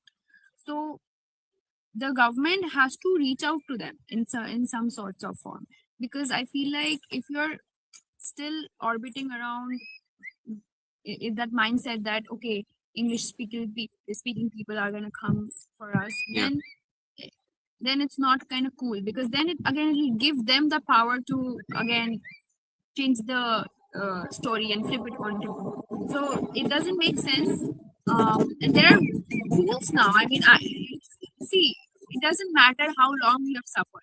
If you open your eye today, transformation happens. It does not matter if you have not had the knowledge for past so many years. Yeah. Because this is not something about other topics about like changing the whole educational system, Yeah. changing the whole demographic. It's not like that. It's something as easy as changing the narrative or building better communication, and it can be done especially with the help of the internet, social media, content creators. So many people are dedicated. So I just don't feel that they are doing enough work on this So matter. are they incompetent? They are not incompetent. They're just not tapping on this matter as seriously as they should. What could be the mental blockage? I don't know. The mental blockage could be probably they probably think that Traumatized. yeah. I mean, no, I don't think it's trauma at this point on this topic. I think it's because they're still figuring it out. Yeah. Okay let me be আচ্ছা সবাই না বলছে মাইকটা কাজ করছে না এমনি ওর mic থেকে শোনা যাচ্ছে আমাদেরকে কিন্তু এটা রিসেট ফিসেট করার কিছু উপায় আর আছে কিছু করা যাবে না, লাগিয়ে দিয়েছি এখন। আচ্ছা ঠিক আছে আমি Should খুলে I- দিয়ে দিলে দেখতে পারি, বাট না ওটা তো আবার ঘাপলা হয়ে যাচ্ছে না না তোমারটা থাকতো না তোমার হ্যাঁ তাহলে হাতে নিয়ে নিয়ে Wait, এটা থেকে রিস্টার্ট হয় না ওয়েট হ্যাঁ ওয়েট এই তো রিস্টার্ট হচ্ছে জানতো না নিজের মাইকে নিজে রিস্টার্ট হয় হ্যাঁ চলো হয়ে গেছে, এবার Yes. Better. Okay Okay. You can wait let me be a guest in my own podcast now because Okay. Bhupenda has pissed me off enough with this apology of bullshit. See, BJP is the only power center in the history of mankind who has not realized how to stay in power. Every other king in the history of mankind, even Mamta fucking Banerjee, came to power It would be so soft. and adapted to the narrative. Why was she obsessed with Robindranath Sangeet? She's not from that kind of a family. She started playing Robindranath Sangeet everywhere. She got hold of all of the academics and intellectuals, made a bitch out of them, and realized that if we have a grip on them, we have a grip on society. How is it that only and only BJP cannot understand that? Which king ever did not? Which king did not have trauma? BJP is not Mamta a king's Banerjee, party. BJP has more trauma than Mamta Banerjee. Has any BJP neta gotten beaten up like that in front of the cameras and drag? And which BJP woman has been dragged by her hair in police stations and had her skull cracked? What trauma excuse is there? Thousands of years that trauma is being carried by Amit Shah today. So trauma is not an excuse. It's just arrogance and hatred. That no, you fucked us. Now we'll fuck you. It's just revenge bullshit. And they have to get some humility to let go of that revenge mindset and accept the So English-speaking crowd. BJP is revenge against what? Against the Against the English-speaking elite crowd. English speaking Yes. elite crowd. Yes. Okay, you have suppressed for 5,000 years now. We Yes, will let yes. you die. Yeah, it's the same 5,000 year pani nahi pine diya kind of mindset. Very good. Yes. He said all three are completely audible. So it's Yeah, now, yeah, both of the mics have restarted. Now, we'll take some audience questions, okay? Lots of conversations here. By the way, one question is here for the chat, but this you is take my it anyway. first time being on a podcast, guys. Second time. Well, yeah, second time. Yeah. Yesterday I was there. I wasn't even prepared. I just came and sat, and you guys started talking and asking me questions. I do wasn't this- even prepared. We do this the way it I is. mean, today also I'm Yeah. not prepared. I just came. But Yeah, you I should not know- be prepared. We I don't know in my mind that I'm doing a podcast with you. Yesterday I was just like loitering, and I sat, and I was like, he started asking me questions. Like, Did you guys actually grow up thinking Aurangzeb wasn't a bad guy? I had no clue what I thought about him. All I Right. know that I We read knew that about- Mughal kings were pretty heroic, right? Yeah, all I read was all other kings were pretty heroic. Aurangzeb did something of sorts, but it could be pushed under the but he carpet. was a nice person. He was a nice person, but he He did definitely something. wasn't bad or He evil. wasn't bad. Like Yeah. he didn't cut the throat of his brother and Brothers, put it in, bring it in front of his father. Yeah. So he didn't do that. Yes, exactly. Ram was worse. Yes, So, absolutely. Yeah. So Ram is not a Because good, Agni Pariksha then. yeah, he's not a good son, not a good husband, not a good brother. Yeah. But apparently he was pretty good, and that little part could be shoved down on the Yeah. carpet. So yeah. I used to do a test with my commie friends whenever they said that no, we have been taught the right history, etc. I don't think it will be applicable anymore because so much Hindu history has been propagated now. Yeah, But yeah. it used to work So until much 1 or dismantling and distortion is happening. it used to work until 1 or 2 years back that okay, name 5 Muslim kings right now, and they could. And when I used to say name 5 Hindu kings right now, they couldn't go beyond Rana Pratap and Chhatrapati Shivaji. That's when they would realize, oh yes, there must be something to what you are saying. Now, And the way yeah. the way the British, for example, they have tortured with our feminism also. Oh yeah. It's such a, so I don't understand where feminists are again Hindus. It is the most feminist culture that could ever exist. The yoginis gave diksha to the yogis. Like what are you talking about? I don't understand. Anyway, Hmm. I'm not saying the social terms. Okay, socially, I'm sure people are still in their colonized mindset. Then, and I'm sure that Hindu families would be like, oh, don't wear this, do whatever. Socially, I can agree because the decolonization has not happened yet.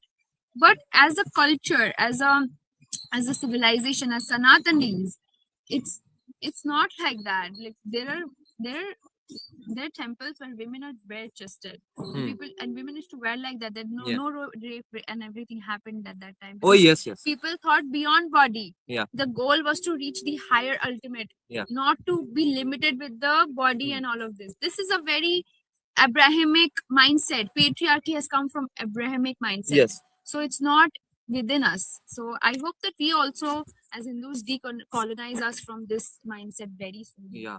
It's not like there was no rape, because otherwise Arthashastra would not have anti-rape laws, significant punishments for rapists. But what No, wasn't I there don't was mean like no rape in that terms. Ki all they Hindus were become- just nice all- spiritual people. Yeah, that. Yeah.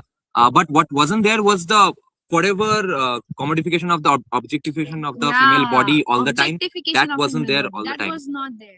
Because it's a hot country, and in most parts of the country, people were pretty loosely clothed and Loosely stuff. clothed, and then people, the whole, again, this culture is rooted in spirituality, where the whole point is to go beyond your body and mind. Yes. That's the whole point. That's Yes.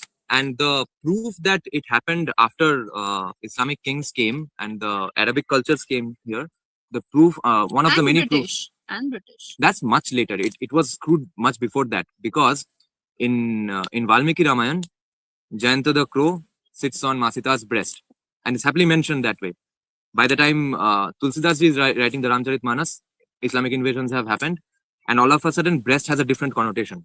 And Jayanta the crow sits on Masita's feet. Breast cannot be talked about in the same neutral fashion. It has to be a significant, scary thing. Correct. Now, we have a significant, let's say, recurrent guest of ours. He's asking, what are your views on Hindutva? What is Hindutva for you?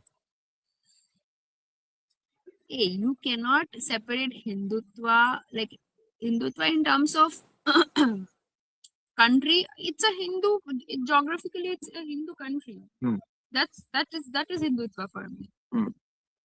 But I want this country to have Sanatan values and carry that in terms of spirituality, education, like those things needs to be there. Okay, let me elaborate Yes. you the question. Let me elaborate. So when the question is asking what is Hindutva, can you have a Hindu country or a Sanatani focused civilizational existence in this geography without Hindus being in politics in an active manner? Yeah, no. Can you have it? No. In that case, do you see Hindu thought leaders or openly Hindu leadership available? Because till now we see today Hindu thought leaders, I mean Guru and Mathadis, who were actually in 1970s and even 1970s, 1960s, were actually advocating for Hindu causes.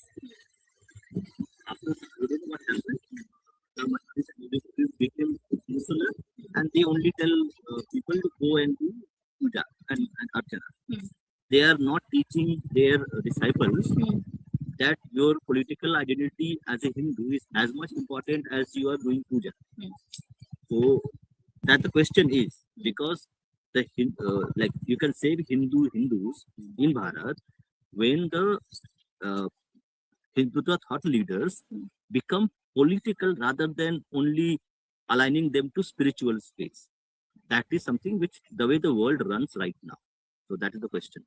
See, I understand where you're coming from, but see, you cannot, don't put spirituality in a limited lens. Okay, you're putting spirituality in limited lens.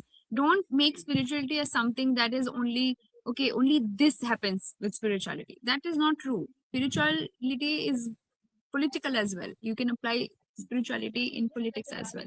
That's what I'm saying. You can apply spirituality in politics, feminism, everything. So again, that's a different sect. That is a different aspect. But in terms of politics, I can say that I definitely want politics through Sanatan lens, because the entire reason is because that is the only way all of us can live happily. And I'm not saying Hindus, I'm saying all of us. All of us can live happily. Yeah. Because again, if there's a Muslim friend in Isha, I have a Muslim friend in Yeah. Isha. So the other day she was saying that it feels so liberated to be here because there's no restrictions. Yeah. The other day there was and we have all religion people. We met a Christian volunteer as well. Many. Yourself, many Christians. But a lot of Muslims also come here Yeah. and visit. How do they do that? I did not understand. I asked the Hindu Let me volunteer as finish well. the Yeah, yeah, then I'll please. tell you. So now what happens is that when you have people from other regions Yeah. coming and getting attracted to this, it has something very deep to offer, because they are not getting that in their religion. Yes. People are anyway seeking, no matter Yes. where they are. Yes. Unless and until your brain is completely corrupted, you're seeking. Yeah. So here we are offering that deepness. Yes. So you will get attracted to it. That is not the idea or the ideology, but it happens very naturally and very organically. Yeah. Now that friend was telling me that there are so many Hindus, men and like women, and there's another male also. So there are so many Hindus, and there's this I am here, and I feel so included. I never felt any other way with you guys. And the guy was there, and he was with all like male people, and they were all Hindus or whatever. Yeah. And in ashram, we don't even say ourselves as we're Hindus or we're whatever. It's not recommended at all. Even before going, I was saying yesterday, before going to Dhanlinga, there's like a stump which has all religions engraved on it, Yeah. and you cannot actually talk about like religions, and you cannot go there, right? So for me, it's very, very important that when we, for example, approach people, we see them as human, and all these identifications, they're all shoved down. Okay, that's not the point. But anyway, why I'm telling this is because that man, he said that right now I'm with all these Hindu people. I don't feel threatened. I don't feel different. I don't feel any other way. But had it been any other country, theocratical country, where there's one Hindu guy with all Muslims, I don't think if he's going to be safe or not. And he said that. I did not say it. He said it. So it just gave me a lot of insight about how things are. Yeah. So it's at this point, it's not Hindu. It's about the fact that for a larger society, for a developed society, for a society where everybody can live joyfully. It doesn't matter Hindu or a Muslim or a Jew or a Sikh. Everybody lives in a way that is conducive. Yes. That is only possible when you have a Sanatan set of values. Yeah, that doesn't right. bottle you down into one aspect, because if you don't agree to it, you're supposed to die. Yeah. So that is very important. So if a Muslim leader has that kind of approach, the Muslim leader should be in the power. We have Muhammad Arif Khan, we have Shehzad Kalam. Shehbaz Poonawalla. Poonawalla, Yeah. we have APJ Abdul Kalam. So we have amazing people. Yeah. So if they are in power, I don't have any problem. Yeah. But we have those people in power where people are like not in the incorrect way, where people are people think from this kind of mindset where they want to bring the society down into one specific thing, and Yeah, yeah. everything else needs to die or Yeah. be wiped off from the face of earth. Then Yes. it's not conducive for other Yes. people. You cannot hate someone just because they're born differently. How sick of you! Like, this is sick and pathetic, Yes. right? Yeah. Yes. Now, what I don't I can still get a few Christians on, let's say, coming to Isha Foundation, because a lot of them have been genuinely raised and brought up in secular and liberal households. I Also, get it. education. Again, Right. education matters, you know. Yeah.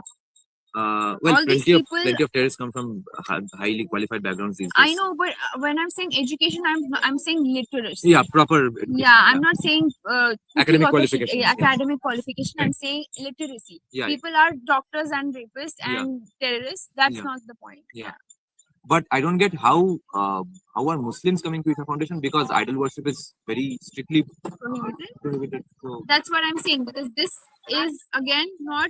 So their parents have just not been very strictly Muslim. Actually, some of the older people have also come here, like the family, a Muslim family have also come here. Very rarely, very rarely, but has come because probably they were seeking something that they were not getting answers, or maybe they were questioning. And they were questioning that this is not what it is, and it happens like even like in Muslims meditating in front of a gigantic Shivalinga was not on my checklist this year. This is pretty crazy. So yeah. Okay, there's one hilarious question. There's actually a political secret depth to it, but it sounds hilarious. Why do you think you met her at Coimbatore and not in Kolkata? Why did I find you in Coimbatore and not in Kolkata? In Kolkata, do I know everybody in Kolkata? Hey, because I hardly go out. I'm a very homebody. That's why. I hardly do anything. Even in Canada, I was mostly at home. Very homebody kind of a situation. Working, coming home. Working, coming. Yeah. Or like going to college, coming home. Like that. That was my schedule for most of my life. Now. No, but I did party also. I'm not that. After all, Shikshayatan and Xavier's, you can take the Shikshayatan girl out of Shikshayatan, but you can't take Shikshayatan out of the Shikshayatan. But I was still like very go home, go to school, go home, go to school. In school, I was like very nerdy. Yeah, but even not nerdy. I was playful also, but I was still in those nerdy and playful and all. Nothing more. Okay. Yeah. In college, because I was I'm a dancer, so I was dancing extensively on all college fest. So that time I was like going out, socializing and all of that.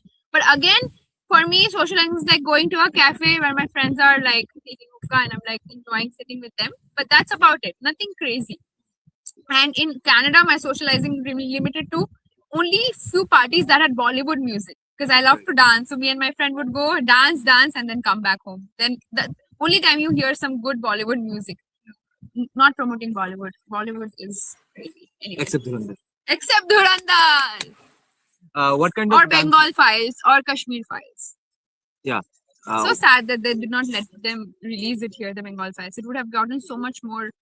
Yeah. Many people would have watched it. Yeah, everybody would have watched it. And because the Kashmiris were able to watch Kashmir Files, that's why it got the hype it got. Yeah. Because people could relate, they were crying. Yeah. Here they could not feel that. Again, they were taken off from the reality, from the truth. Yeah. This happens with Bengalis. What can you do? What kind of dances are you into? Hey, I am very versatile, okay? I'm very versatile. Did you learn some dances? I have learned a little bit. I've learned, I've put my feet in every place. Okay. Like a little bit of contemporary, a little bit of Bharatanatyam, a little bit of Indo-Western, a little bit of Ravindra Nitya. So a little bit of fusion, a little bit of... But when I'm sad, I only do like dancing in Bollywood item songs.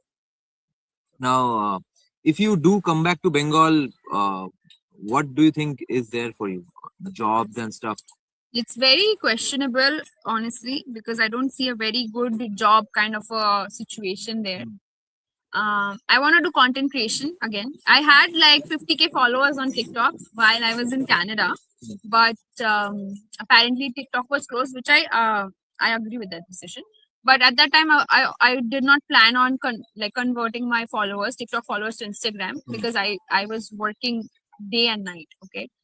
So, but then now that I'm back, I want to again, I have a page, okay, Mohini Shah, but it's more on the meme funny side where I post content on everything. It is not on a particular thing.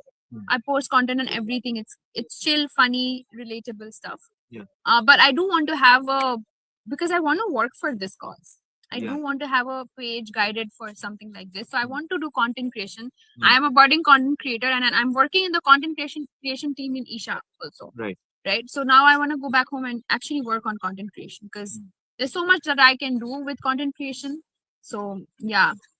And spreaders. Yeah. you said you had 3 jobs in Canada. Yeah. That's pretty common for Americans and Canadians and even NRI people. No, not common for everybody. 3 jobs is a lot on the plate. Yeah.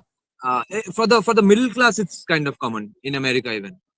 Not But it's- 3 jobs. 2 jobs people still do. But it's depending- unheard of in India. So, what do you think was going on? Were you too hardworking, or was capitalism oppressing you to that extent that you had to do 3 jobs? I really wanted to earn more money. Why should you have to do 3 jobs to earn more? Why can't you do Because- just one job and do a 40-hour work week and have 40 No, years see, of pension? So I wanted to get rid of my loan. Hmm. We hit COVID, so we were struggling financially. I wanted to help my dad more Hmm. while I was taking care of myself, paying my rent and traveling and taking care of myself. So, and I want to get rid of my tuition fees. A lot of things were on my plate. So nothing of that sort. It was just like I needed to get this done, so I had to do it. Hmm. But when I was to a point where I could just let go of one job, then I was working 2 jobs, and then I got a good job. Then I was working 1 job. So it happened over time. That model would work pretty well in India as well, right? Yeah, 3 jobs and stuff. because so if you don't think, see, I worked in a very fancy job as an HR. Hmm. In a very big luxury company, but I've also worked in Bath and Body Works, and I've also worked in Starbucks, right? So if you don't have that mindset where, oh, this is this job, this is this job, Dirty then, job. yeah, this mindset, if you take away from yourself, there's plenty way you can earn. Yeah. Yeah. Okay, yeah. So But that doesn't mean I'm promoting chop shilpo in any Yeah, way. of course. Please, educated people cannot do chop shilpo. That is, I did those jobs when I was young. I was 18, 19. Yes. 3 jobs should not be your entire life's goal. 3 jobs should not be at all. Chop shilpo is not my life goal. Okay? Yeah, yeah. What is this? What the heck? okay, one question to you. Yeah. So how does capitalism free you from like give you freedom by doing 3 jobs, while let's say the Hindu extremists are asking you to sit at home and chill? Capitalism is forcing you to do 3 jobs, while the conservative Hinduism is telling you to sit at home and chill. But it's Hinduism. Sit at home and chill, no? Sit at home and do all that work for free. Do and all the Are they doing that? Like, are they asking women to sit at He's home? being sarcastic. Like, because I don't think so. That is not happening. Because No, I know correct. the right wing in the Western country, they want, they are like bashing a little bit of feminists for like being too independent. Mm. But see, their stand is completely different. They are coming from a place where the women's basic needs are all met. So Yeah. now what they are doing is they're going over. Hmm. So now they're doing nonsense. But here in India, the basic needs are not met. Here, the women are not like very, not that is not there right now. So you cannot Yeah. compare that, and that is not same. No, in the modern parlance, correct? Going to office Hmm. and working for 12 hours Hmm. is freedom. But if you stay at home and raise kids, Hmm. you are enslaved by Oppressed. men. So what do you think? See, which I understand where it is coming from. I'll again answer that. This is a topic that has come from the West. So when women were working like this, and then there were men who wanted to take care of them, men who were financially stable and settled, and then from that perspective, when a woman is staying at home and working, is good. I mean, I mean, the body needs rest. Women are built differently and all of that. But here, if you say that you should not be working Yeah. and staying at home, because we cannot take away the fact that there are too much exploitation Yes. that has happened to women. You Yes. cannot take that fact away. So, and anyway, wherever there is less, someone No less, one should be at the mercy of anybody. yeah. So when this happened, that's why this is the question. Like right now, this question is not appropriate in Indian context. Yes. It is appropriate in Western context, Yes. but not at all appropriate in Indian context. So I don't think that anybody is promoting that. Also, I personally feel that women should have the choice to do whatever the hell they want. If Yeah. they want to sit at home and raise kids, Yes. please do that. And Yes. no bloody feminist should come and Exactly. pseudo feminist, not feminist. No bloody pseudo feminist should come and tell them and tell them that, oh, this is not a job. This is Like a Simone bad Beauvoir job. said that being a wife is a bad thing. Wife should be put in jail and stuff. She said something to that So extent. that is disgusting. That is horrible. As a wife, as a mother, that's probably the one of the best jobs that you could do. Yeah. But when in India, in terms of like the kind of society we've built because of the colonized mindset of the Yeah. Abrahamic religion, Yes. women were totally exploited. Yes. Totally exploited. They did not get. It was not seen as something liberating. Yes. It was more seen as something oppressive. Yes. So you cannot take that fact away. Yes. So it's very much there, very much till right now. Yeah. Okay. So from that perspective, it is West. It applies here. It doesn't. Again, if you want to go out and if it's need for the family, if you want to go out, it's a need for yourself. Please go and work. If it's not a need for you, don't work. But it should be your choice. Yes. It should be on you. And happy marriages were a stroke of luck. Why should you just Homemakers getting for their hard work and contribution. Paid. Getting paid. See, I'll tell you one thing. I know it'll be a little deep. I don't know if I should. Okay, just repeat the question so that because Okay, so the question is, what are my thoughts on homemakers getting paid for their hard work and contribution towards raising a family? before you answer that, can I remind you one thing which people usually forget before approaching this question? Either people say yes or no without. It's not a yes no question. yeah. Anyway. Remember that if we do take out love, commitment out of the context, even just materially, it's not like they are working for free completely, because after all, you are getting free fooding and clothing and lodging for the rest of your life. If we do be that cynical, then that is there. I'll answer this Purely in economic See, terms. it is a very sensitive thing, and Yeah. I'll answer with utmost honesty. Yeah. Is that first of all, previously when women had this nature of giving, it kind of, I don't know if I should, but it's just something that I've learned. I don't want to delve deep in this, but it will clear your karma. Okay. But again, I'm not going to delve onto that. But my views are very simple. If a woman is giving her life something as beautiful as raising a child, or taking care of the family, nurturing a family, taking care of the husband should be as much deeply involved in taking care of the wife. And they usually haven't been in it.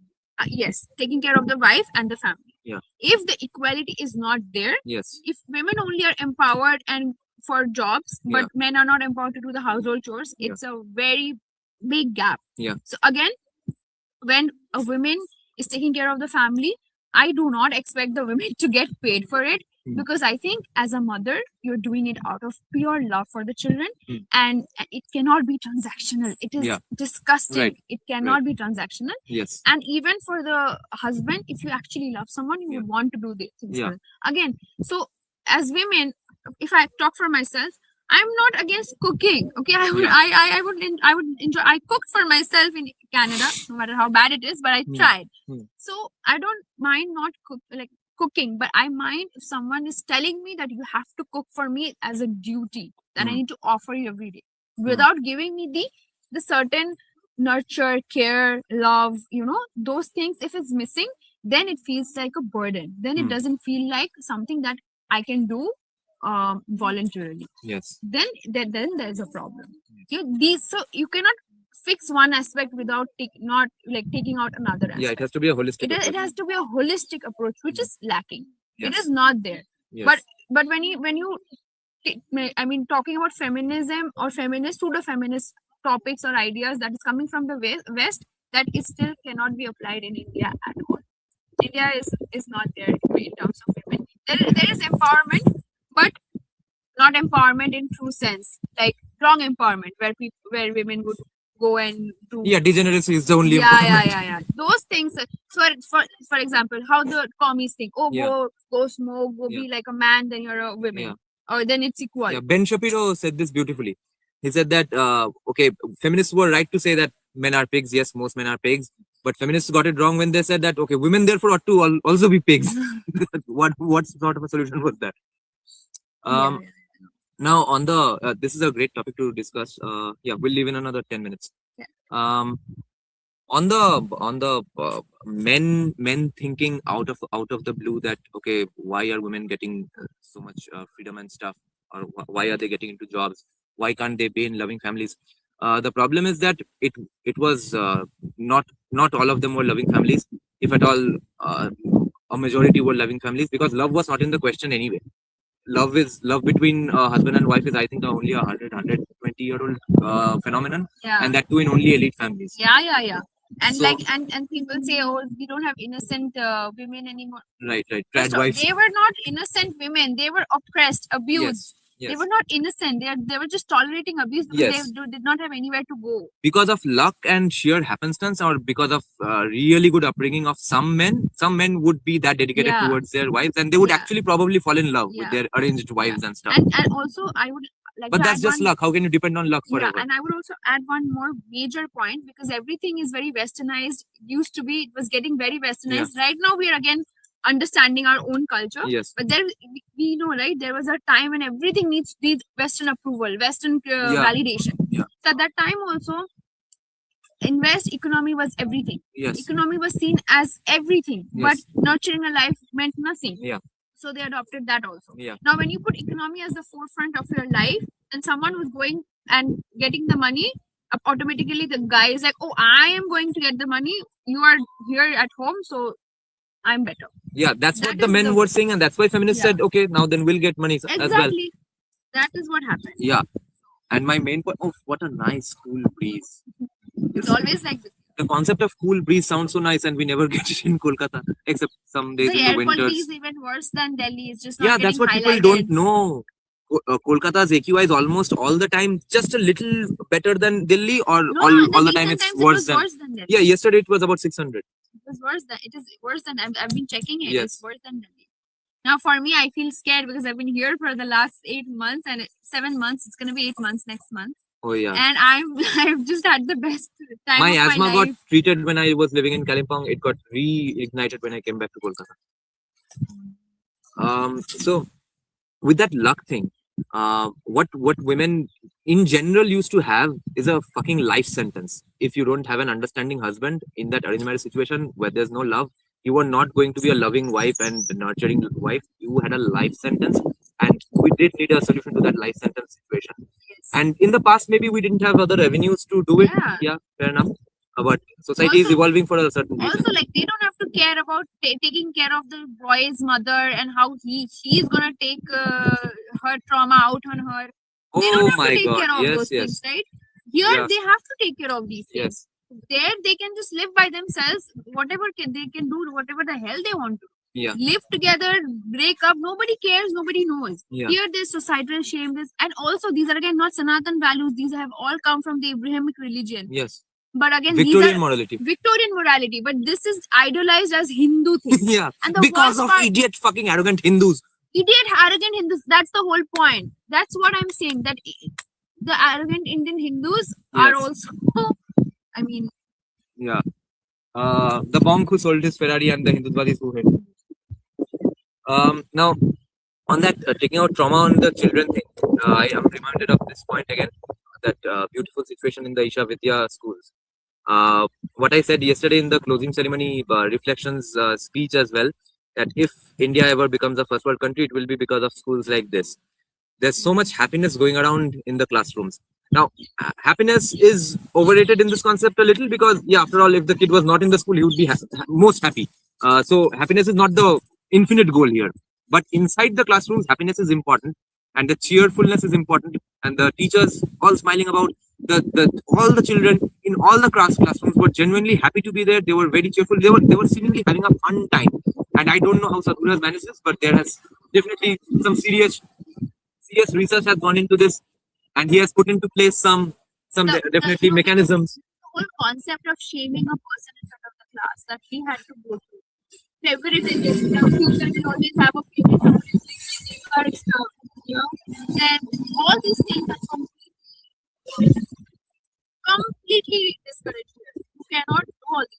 Yeah. Everybody has to get equal opportunities. Everybody will be like very independent in their approach, Yeah. thoughts, ideas, encouraged. Not like whatever the teacher is saying, you have to follow that. Otherwise, you're a bad student. Yeah. It's not like that. That's why they are so happy being. Yeah.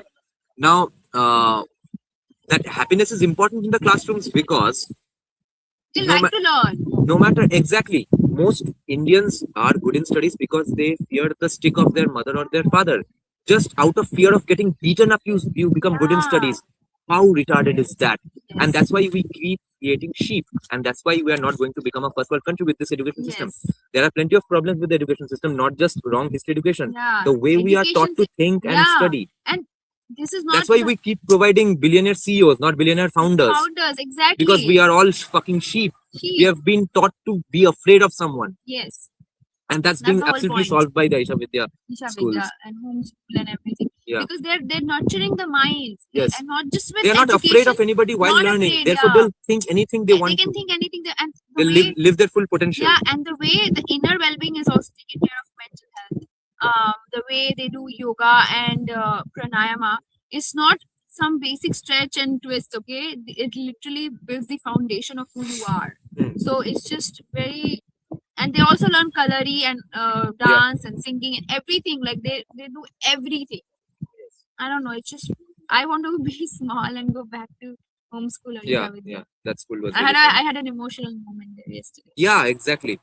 But me for the exact same reasons that, oh my god, this wasn't there. Now, last questions then.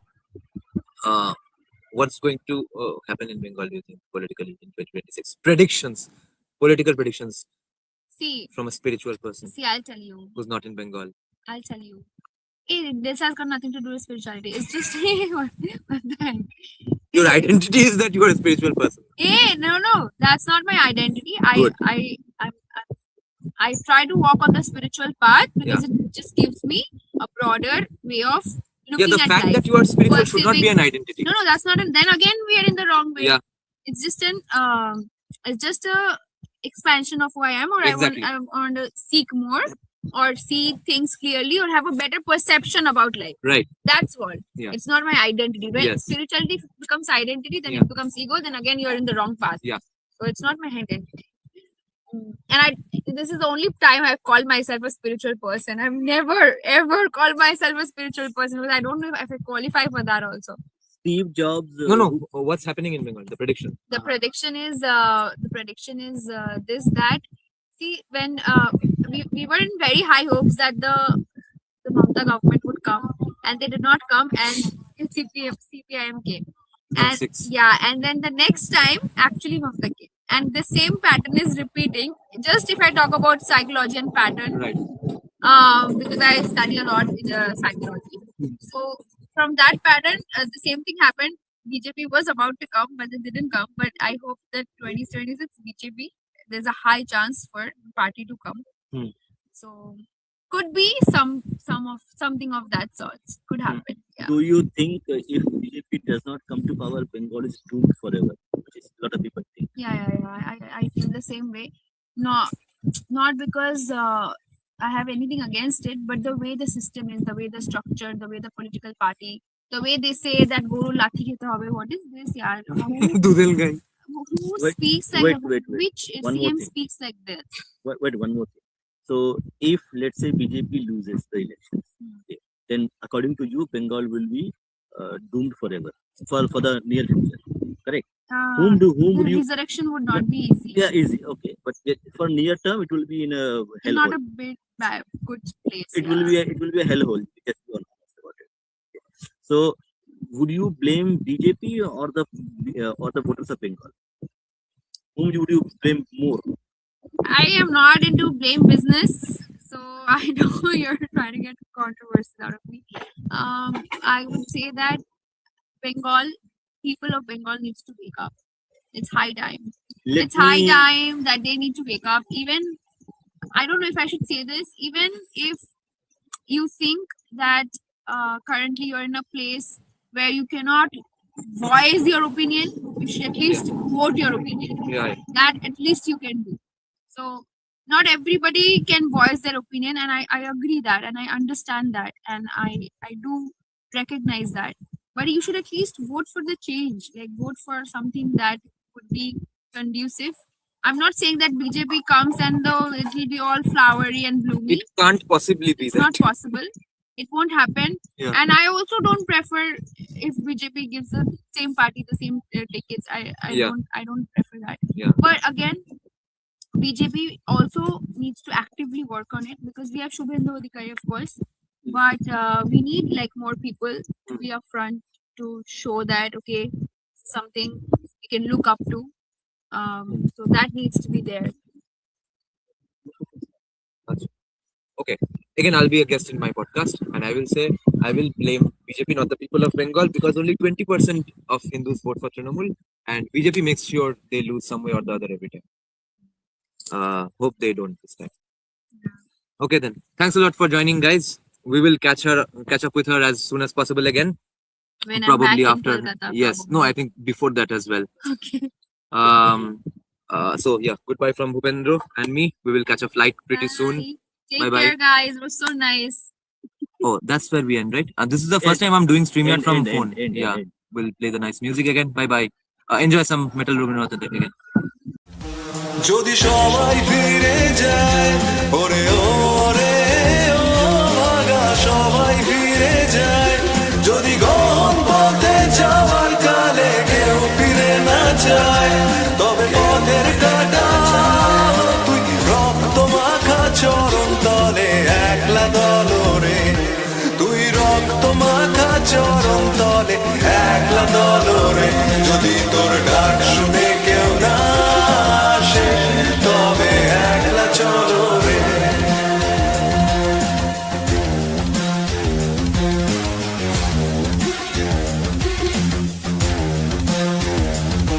যদি আলো না ধরে ওরে ওরে ও ভাগা আলো না ধরে যদি ঝড় বাদলে আধার রাতে দুয়ার দেয় ঘরে তবে বজ্রানলে আপন বুকের পাঁজর জ্বালিয়ে নিয়ে একলা চলো রে আপন বুকের পাঁজর জ্বালিয়ে নিয়ে একলা চলো রে যদি তোর ডাক শুনে কেউ না আসে তবে একলা চলো রে